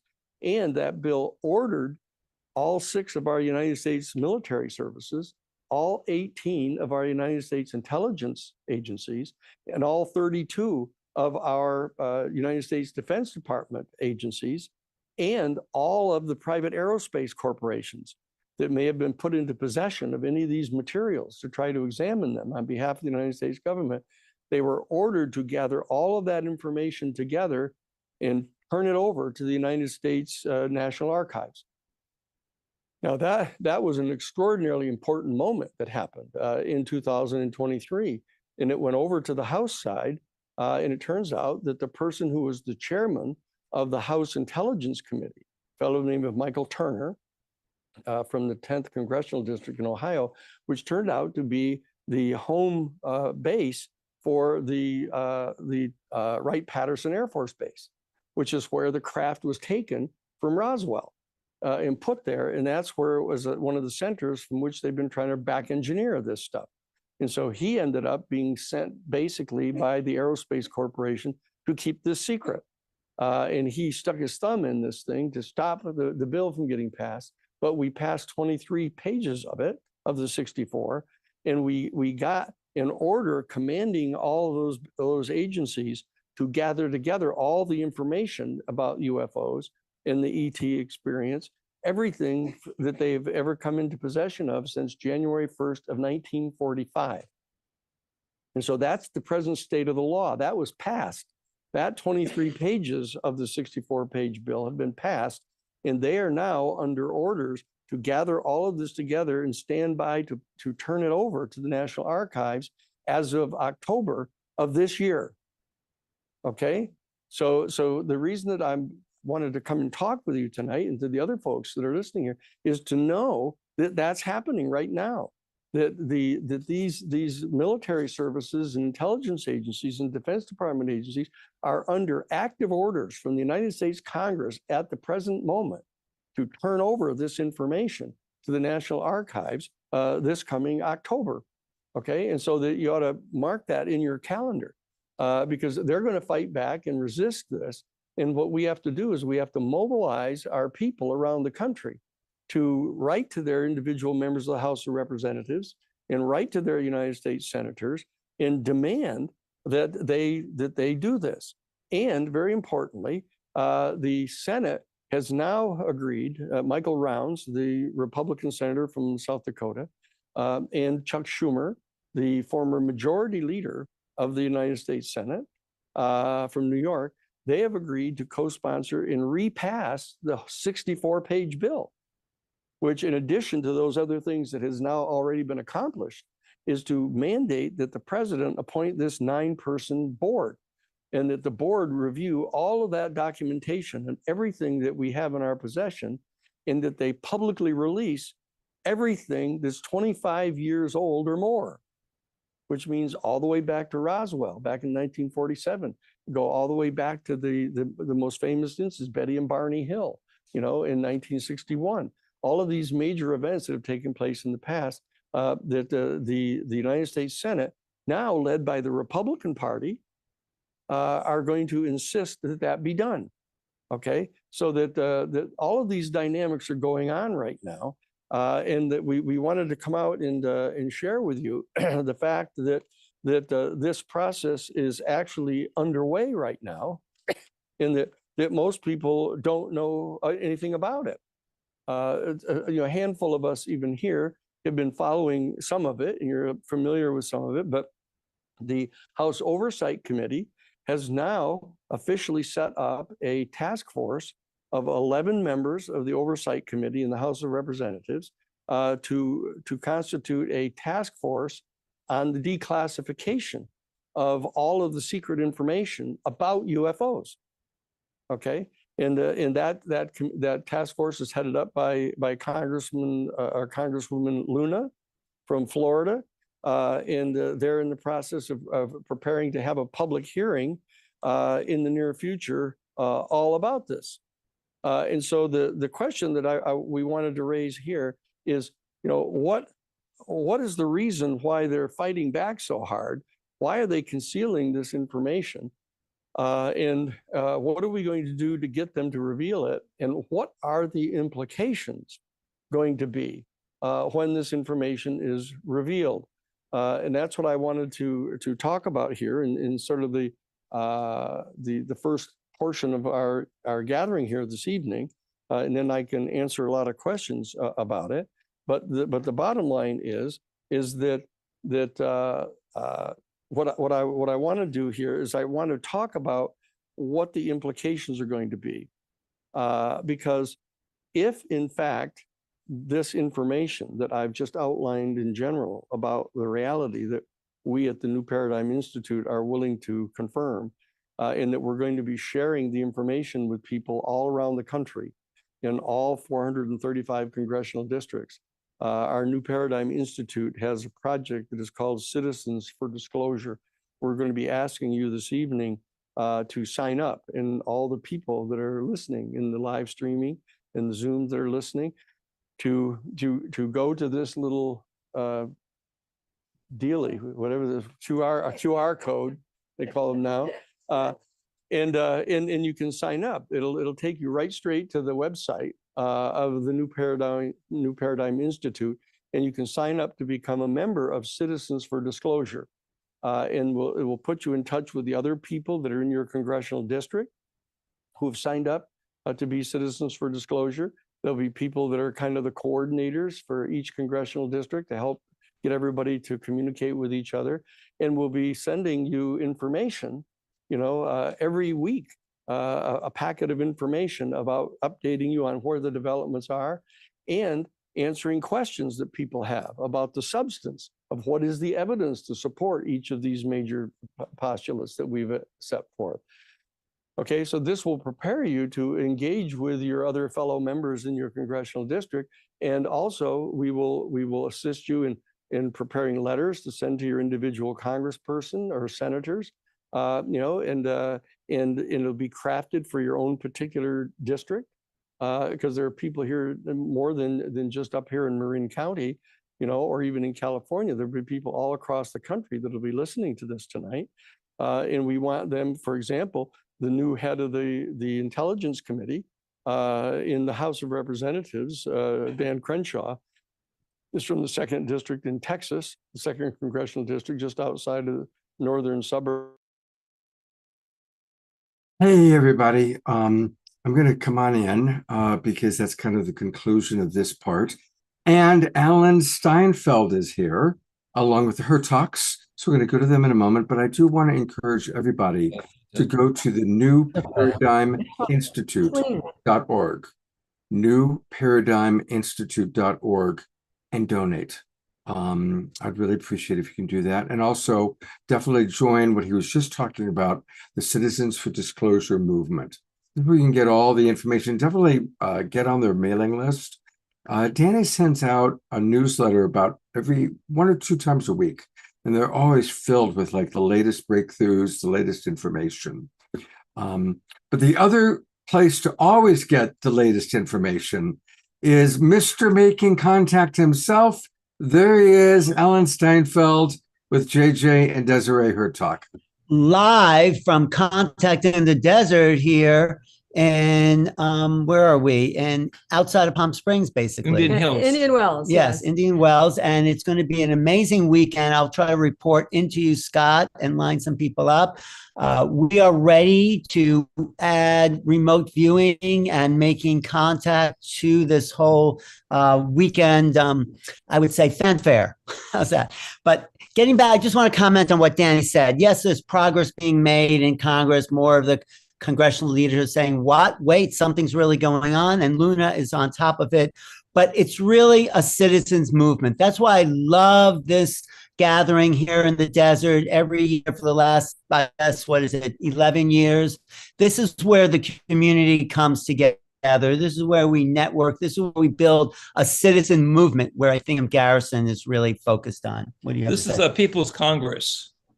Each of us is a citizen diplomat with the rights and privileges of those in Congress to bring forth their information, to build what I will call a sociology of experience, without which we're just talking philosophical notions. So the whole idea of remote viewing, remote sensing, and what I will call the paraphysical dimensions that have been overlooked for more than some 50 years, we illustrate as important milestones and showing the missing part of the information download. Right. And Alan mentioned Representative Luna. She's from the area of Clearwater, Florida.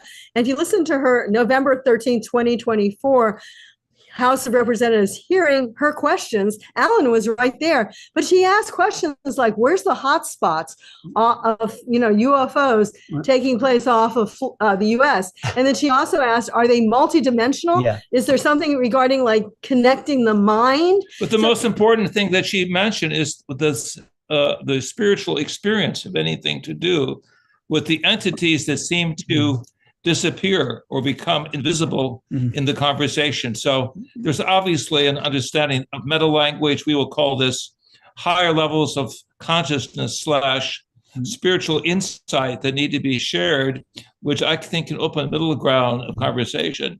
Which is one of the trends this Contact in the Desert is gearing itself towards, the idea of consciousness. There's actually a psionics panel.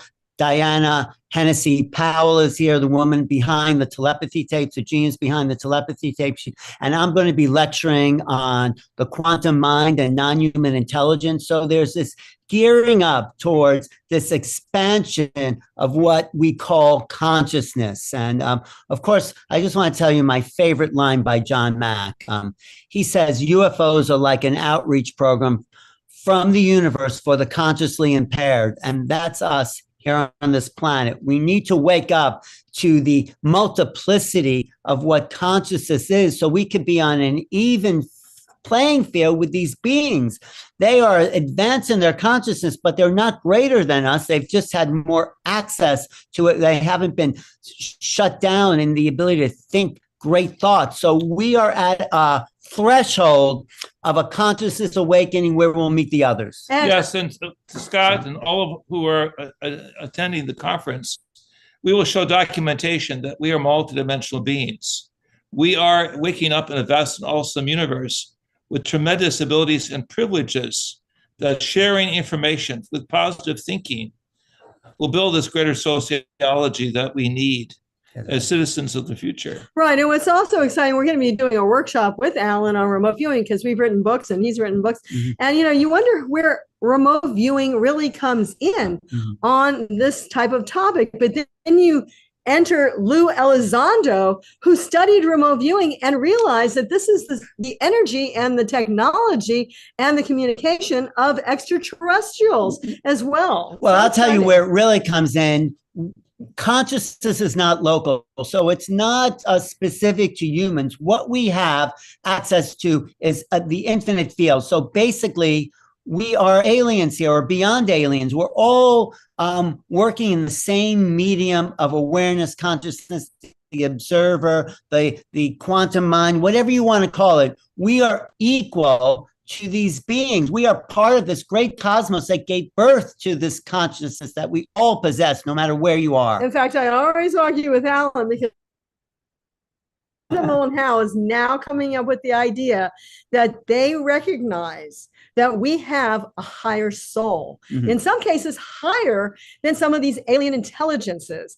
And you may remember an old friend of ours, Virgil Armstrong, we called him Posty. He wrote a book, They Need Us, We Don't Need Them. Well, of course, we don't necessarily agree with that wholeheartedly, because many of these aliens are trying to help us to put away our weapons of war, to get rid of the nuclear, ... But there's others that actually are jealous of us because we have a higher consciousness, an ability to go beyond the local realms. And that's what we're going to be introducing here actually as well at the conference. So remote viewing has to do with this consciousness, but there's an interesting interface Desiree just mentioned between the soul, consciousness, humans, non-humans. We are at a point in history, and I think that's where all the news, everything Danny's doing, Jim Garrison, is we are about to have a huge soul growth. As we expand into the greater realities, we expand our capacity to feel, to know, to love, to be a part of a greater cosmos. So this is the quantum change that comes with the quantum mind. Right. This is the putting on of what I call a spiritual horizon, a new ontology of being, a new understanding of how the human heart works, regardless of culture, regardless of tradition. We are subjects of a whole new change that is coming. So it's very exciting times. I'm really happy we're here at Contact in the Desert to meet people like Ross Coulthard, really one of the leading journalists in the field. Who else is going to be there? Well, Richard Dolan, Linda Moulton Howe, all the regular. I've got a question. I've got a question for the Hertogs. This is from Ayada, who's in our audience. And she had come across some of their writings, and I'll just read her question. She says, I have been going through the publications from JJ and Desiree, which I got at Tangila's Soul Search Fair. Because they've written so extensively about the future of humanity and our evolution, it occurred to me that they probably have valuable insights as to how we can respond to these chaotic and disturbing times that we're living through, particularly in view of the alarming behavior of the current administration and the incredible polarization between people. So, JJ, Desiree, what do you have to say to that? I'll start. And, the thing is, we're still optimistic. And the reason being is because there is a higher energy. Not only we consider it a divine energy, but there's also even extraterrestrials that are positively trying to help us, maybe even giving us information. I believe we can solve. We even have the technology, or at least the information for the technology, to solve every problem we have on this planet. We just have to be the ones to implement it. Humanity has to be nourished by positive thinking, positive thoughts, what we call the combination of light, love, and compassion. And really, this is the bottom line in our engagement with the cosmic others, that as we bring forth the greater powers of the mind to overcome frustration, separation, isolation, begin to work with the collective consciousness that the great master teachers down through the ages have talked about, and even Carl Gustav Jung, the great Swiss psychologist, illustrated. I believe this is an important and a wise step that we must take in terms of the upper spiral, because there's so much propaganda of the lower spiral.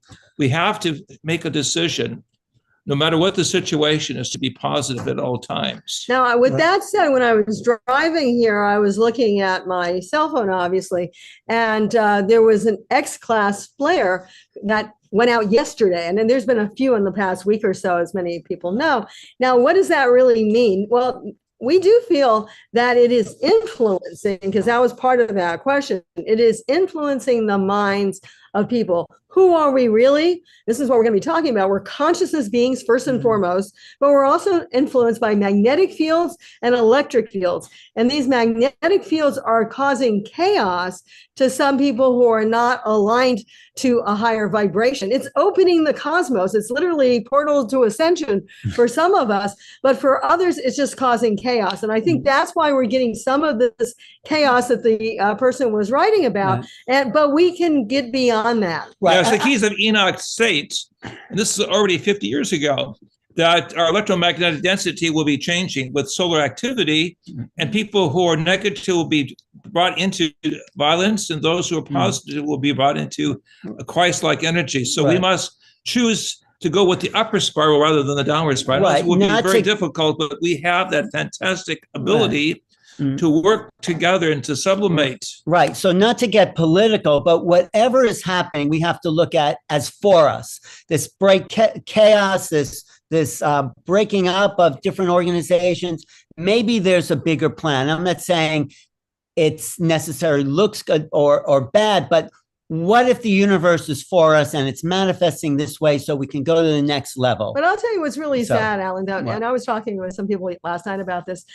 You know, we don't learn to work together in harmony. Of course, we're doing pretty good, but unless there's a chaotic crisis, and this is something Barbara Marx Hubbard used to talk about, it takes crisis to breed unity. That should not happen. We should not be those people. We should be those people that have now the love, and that's big for Scott, I understand, and the harmony and understanding of each other. That's what we have to try to achieve, not the chaos that people are living in. I think we're going through a difficult passage, and when we get through it, it opens up into a whole new reality. But why can't we do that before we get to crisis? Well, there's a lot of there's a lot of things that need to be ironed out, a lot of distortions in the field. So it's all coming up to see what those distortions are so we can come into a higher level of complexity. This is complexity theory. We're going to a new level of to say it poetically, is to define the divine spark within ourselves and then multiply it. Right. Share it. Something new is happening to humanity. And it's not going to happen from the old way of looking at things. We have to be ready for the unimaginable in a good way, in a very positive. The ETs coming to the planet at this point will be a huge shock for most of the world. And we have to be ready for that. We have to be prepared for the unknown. My teachings have said, make known the unknown. And this is the way to do it, to meet the other. This is the way of the higher synthesis. The old paradigms are collapsing, but at the same time, we're being shown the greater roadmap. Right, but we don't know what the imaginable is, Susan. It's people fear the unimaginable because they're just projecting what they know onto the unknown. We have to be ready for a next level of awakening. But I like what DR said, and I agree with this. We are here to help others. Absolutely. And once we start doing that, it doesn't matter, as long as we're in service and trying to seek to help others, that evolves who we are, and that brings us to higher levels of Another way of saying that we're slaves to no one but servants of all. Like Every day is a day of liberation. Every day is a day of creation and co-creation. So we're optimists, Scott. We're optimists. We're all absolutely. My mentor was Marshall Rosenberg, and he had a beautiful line. He said, "The greatest joy in life is to be of service to others. The greatest tragedy in life is when people don't know that." Yeah, exactly. And we are seeing a bifurcation. We're seeing those of us that are optimistic, that have done our work over the years and are following our dharma and moving forward into a new paradigm, and those that are still in the chaos of collapse. They're still in that thing. Another one of my favorite sayings of Marshall Rosenberg, he says, never, because I interviewed him for 3 hours one day, and he said, never complain, always ask, how can life be more wonderful? So this is where we're at in this great unification of many realities. It's a shift of consciousness away from fear into love and seeking how to help, and why we're here. That's why we're here. Our mission is to help humanity and share together and be in harmony. And that's what your mission is too, Scott. And every day is when it goes to divine harmony. What's that, Scott? What were we saying? And I was going to say, really, so many of the people that are watching, our friends that are in the Zoom room, our friends that are watching the recordings. And thank you so much. And we're going to look forward to, let's get a report from you, on everything that happens at Contact in the Desert. Yes, maybe Saturday, if you're around, we could jump on. We've got Soul Search. Saturday night is a Soul Search show. So if you guys want to come on kind of towards the end of that show, that would be awesome. We're going to have Kalina and Cornflower is going to be with us on Saturday night playing music. I'll bring some people in from the lobby if I can, and that would be really fun to get some of our contactee stars here. Let's do it. And since we're talking about here is what's going to be happening on Saturday night, May 31st, it's our monthly collaboration with Tangela and Soul Search. Kalina, who we love, is going to be with us. Cornflower is going to be filling in for Omashar, who's going to be in England. Also have music with Stephen Line and other psychics and healers, Victoria Shaw, Francis Soriotto, Suzanne Wilson, who's very, very good, and Dr. Yaffe Yer. So do join us on Saturday night, and then we'll have Alan Steinfeld for the after show. Right.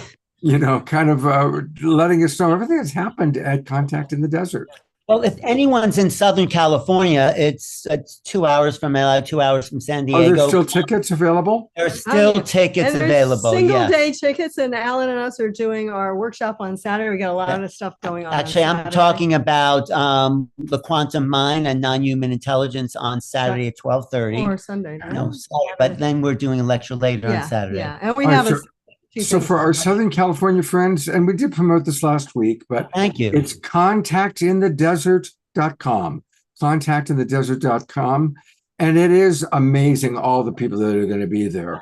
Diane Hennessy Powell is the one who created the telepathic understanding about autistic kids. She is. She's the telepathy tapes person. Yes, she is. Tapes, She is that person. And one day tickets are available again. So yeah, we'd love to see people here. There's some vendors here. There's great speakers. Whitley Strieber, our good friend. we got all our books here. Alan's books. Yes, our yes, books. yes. And I think. Oh, now I'm envious that I'm not there. I should. Hey, We should have. Yeah, we miss Thought you, you were Scott. gonna be here. All right. Scott, can I mention here too that the Renaissance Hotel had completely sold out of rooms at one point. So I found a Signature Inn over in Indio, 15 minutes away. Was a really good rate and a cool inn. And who's talking? I'm trying to find you to put you on camera. Trisha, yeah, here, Trisha. Oh, okay. Thank you, Trisha. Yeah. Say that again for people.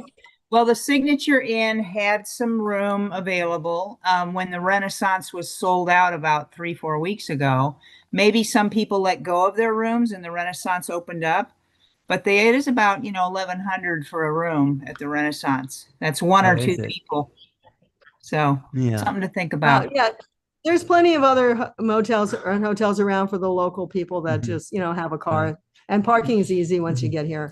I love your energetic sign language, Desiree. I'm so happy you're part of the Global Peace Drive, right, Scott? She has become, she's been here ever since you introduced her. She's been at every show. And she works with Omashar, she works with select speakers. We love Desiree. So everybody thank Alan Steinfeld for bringing Desiree into our world. Desiree's going to be at Contact, and she's going to be there. Okay. She's going to be I'll see you this weekend. doing private readings if you want. Yes, so that's another bonus. Thanks, Desiree. I'll look you up. This is another Desiree here. And I'm bringing Omashar on because while you're here, I want us all to. This is our last live Omashar song for about 3 weeks because he's going to England to be with his mom, who's getting ready to enter the heavenly realm. And so let's all just send lots and lots of love to our beloved Omashar and his mom. Safe travels, easy flights, luggage gets everywhere it needs to be. And that our beloved Omashar is back with us. I think June 19th is the date he'll be back. Yes, I'm looking forward to my yearly fish and chips. So, and it's great that you jumped on, Desiree and JJ and Alan. When you come on, there's just this presence that you bring with you, and it lifts everything into an even higher place. So thank you. Thank you. Well, let's see your mother do the same. Yeah, right. I love that, Desiree. And Omashar is going to give us a closing song, and then we've got a couple of final announcements. Okay. Stick around if you want to enjoy Omashar's song, and love you guys. All right. We'll see you Saturday night. Definitely. Okay. Thanks, Scott. Sure enough. Thank you.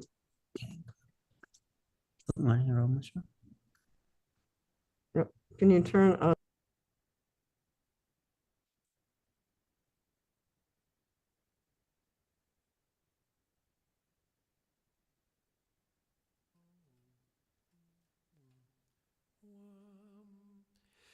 Hello.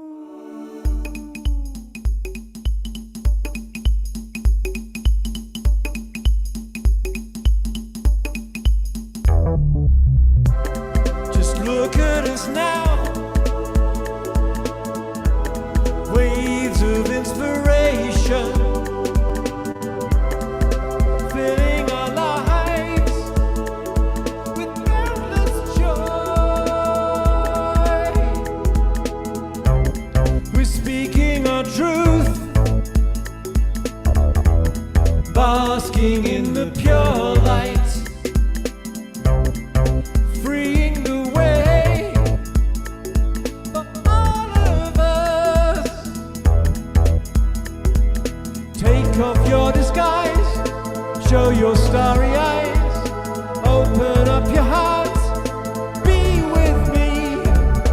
Truly we're divine, let your spirit shine. I am one within you and I love you so. I love you so.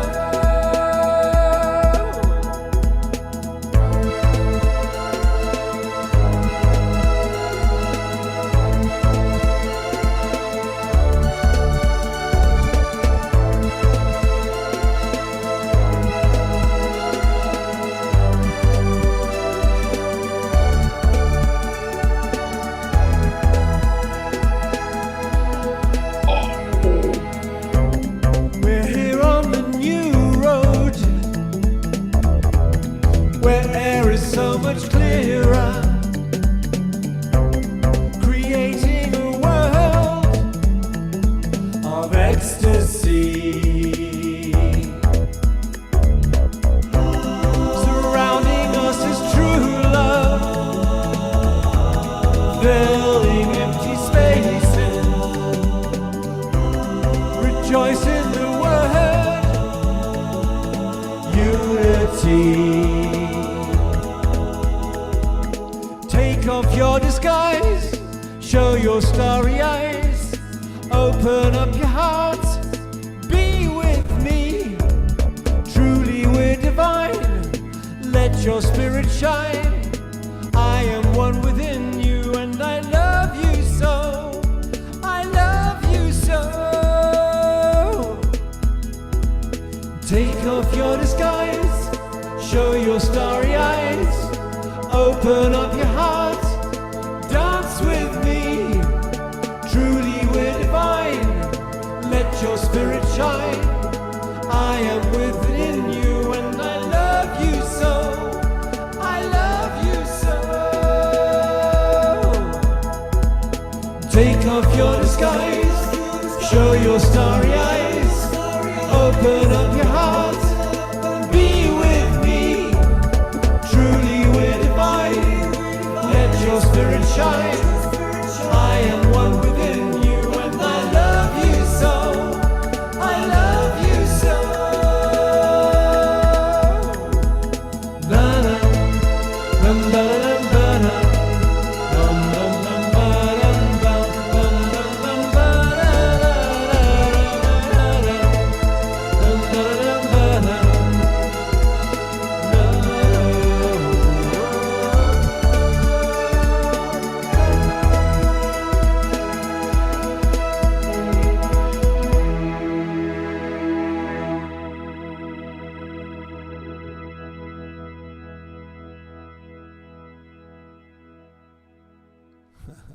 Lots of twinkles for our beloved Omashar and the Global Peace Tribe dancing team. All of you. Such a interesting night for all of us. I am, Yeah. I'm sorry about the bummer part of Jim's talk. I did feel that there's some important things for us to be aware of, but then we got to get more into the excitement about what's happening with our galactic family, and then the Hertogs, and then beautiful Omashar music, Desiree and Diara's beautiful channelings and meditations that lifted the spirits. Desiree, I love that dress you're wearing, by the way. I know, isn't it cool? And oh my God, Thank such you. a goddess. You're like, it's like the goddess has descended into the Global Peace Tribe Zoom room here. And Scott, even though there was some perhaps some heaviness around Jim's transmission, there was also a lot of people basically saying it's almost holy to face the truth. Yeah. And from that perspective, it was received. So yeah, I just thought I'd throw that in there. You know, here's my suggestion, everybody. Sing more, dance more, laugh more, and have empathy for the people that are suffering, and be in the awareness of that part of reality. Don't buy into it in terms of going down. Lift up the vibe. So we keep raising our vibration through song, music, dance, eating well, communion. And we also have empathy for those that are suffering. I think that's the balance point that at least I'm striving to achieve. And I hope that that resonates for you guys. We've got two more things to do that are very special. One of our most favorite global peace drivers is having a birthday. Roger, where's Bonnie? You got to unmute, pal.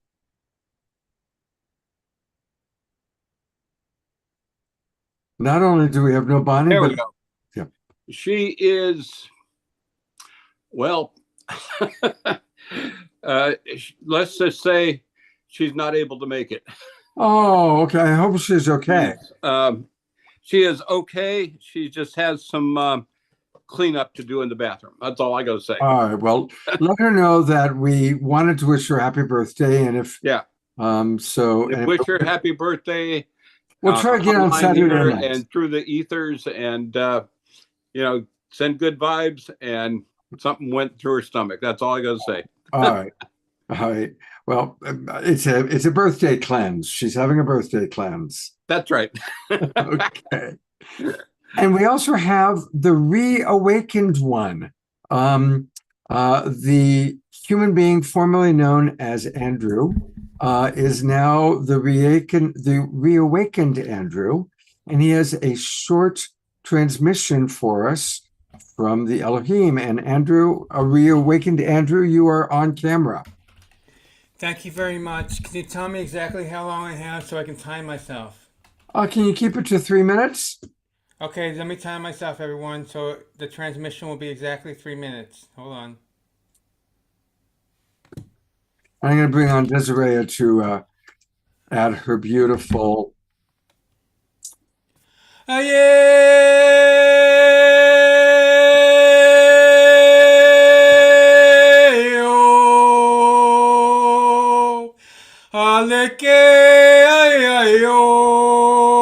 We are one. Everyone, I welcome you to Reawakened Andrew, also will be known as Ra in short. I have become self-realized with my full true purpose on earth. I was 10% in my body as long as anybody who has ever known me since forever, since you've met me and been on this path with me. I have not been more than 10% in my body. That's why I haven't been fully self-expressed, only partially self-expressed. And that's why you've seen me as been not very present and distracted and everything. I'm 50% in my body. And if anybody's seen the movie Lucy, it's kind of like that. I'm like wondering, I just had 3 blue pills. More in that in the future. I can't tell you about that right now. It's a secret. But what I'm telling you is I just came out of the Matrix, like the movie in the Matrix exactly. I came out of the machines. My reality is on the 5th dimensional level right now. And I have huge more messages to give you. But I only have 3 minutes. It's been an hour, a minute and 30 seconds. So I have a minute and 30 seconds left. I'm going to be doing the transmission tapes now. The transmission tapes are high frequency at the same level and same high unified field frequency as the telepathy tapes. I am a neurodivergent. I've been a neurodivergent all my life. I've been hiding. I've been holding secrets. I've been withdrawn, closed, blocked, sabotaged, judged, criticized, ridiculed for who I am. People have thought I was gay all my life. I have the most feminine energy ever on the planet, holding the most frequency of feminine energy, holding the flame of the divine feminine in the straight male human vessel.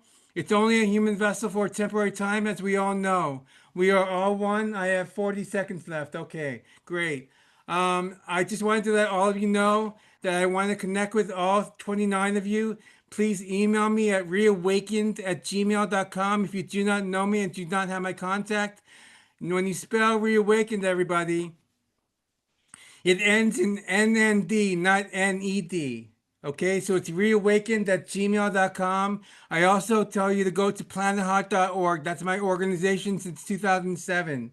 I have 10 seconds left. I love all of you. I see your soul. I feel your heart. I know your truth. We are one. I have 3 seconds. Aho. Thank you. Namaste.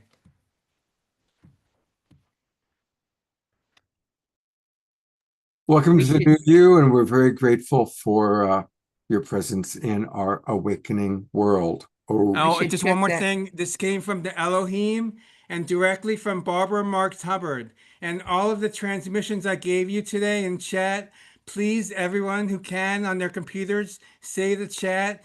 If you cannot say the chat and you're on your mobile phone, please contact Scott Takamis, who saves chats all the time, or me, and I will send them to you. Please, thank you very much. Aho. All right. We need to make sure we have the right website there for him. How you spelled that? REAWAKENND,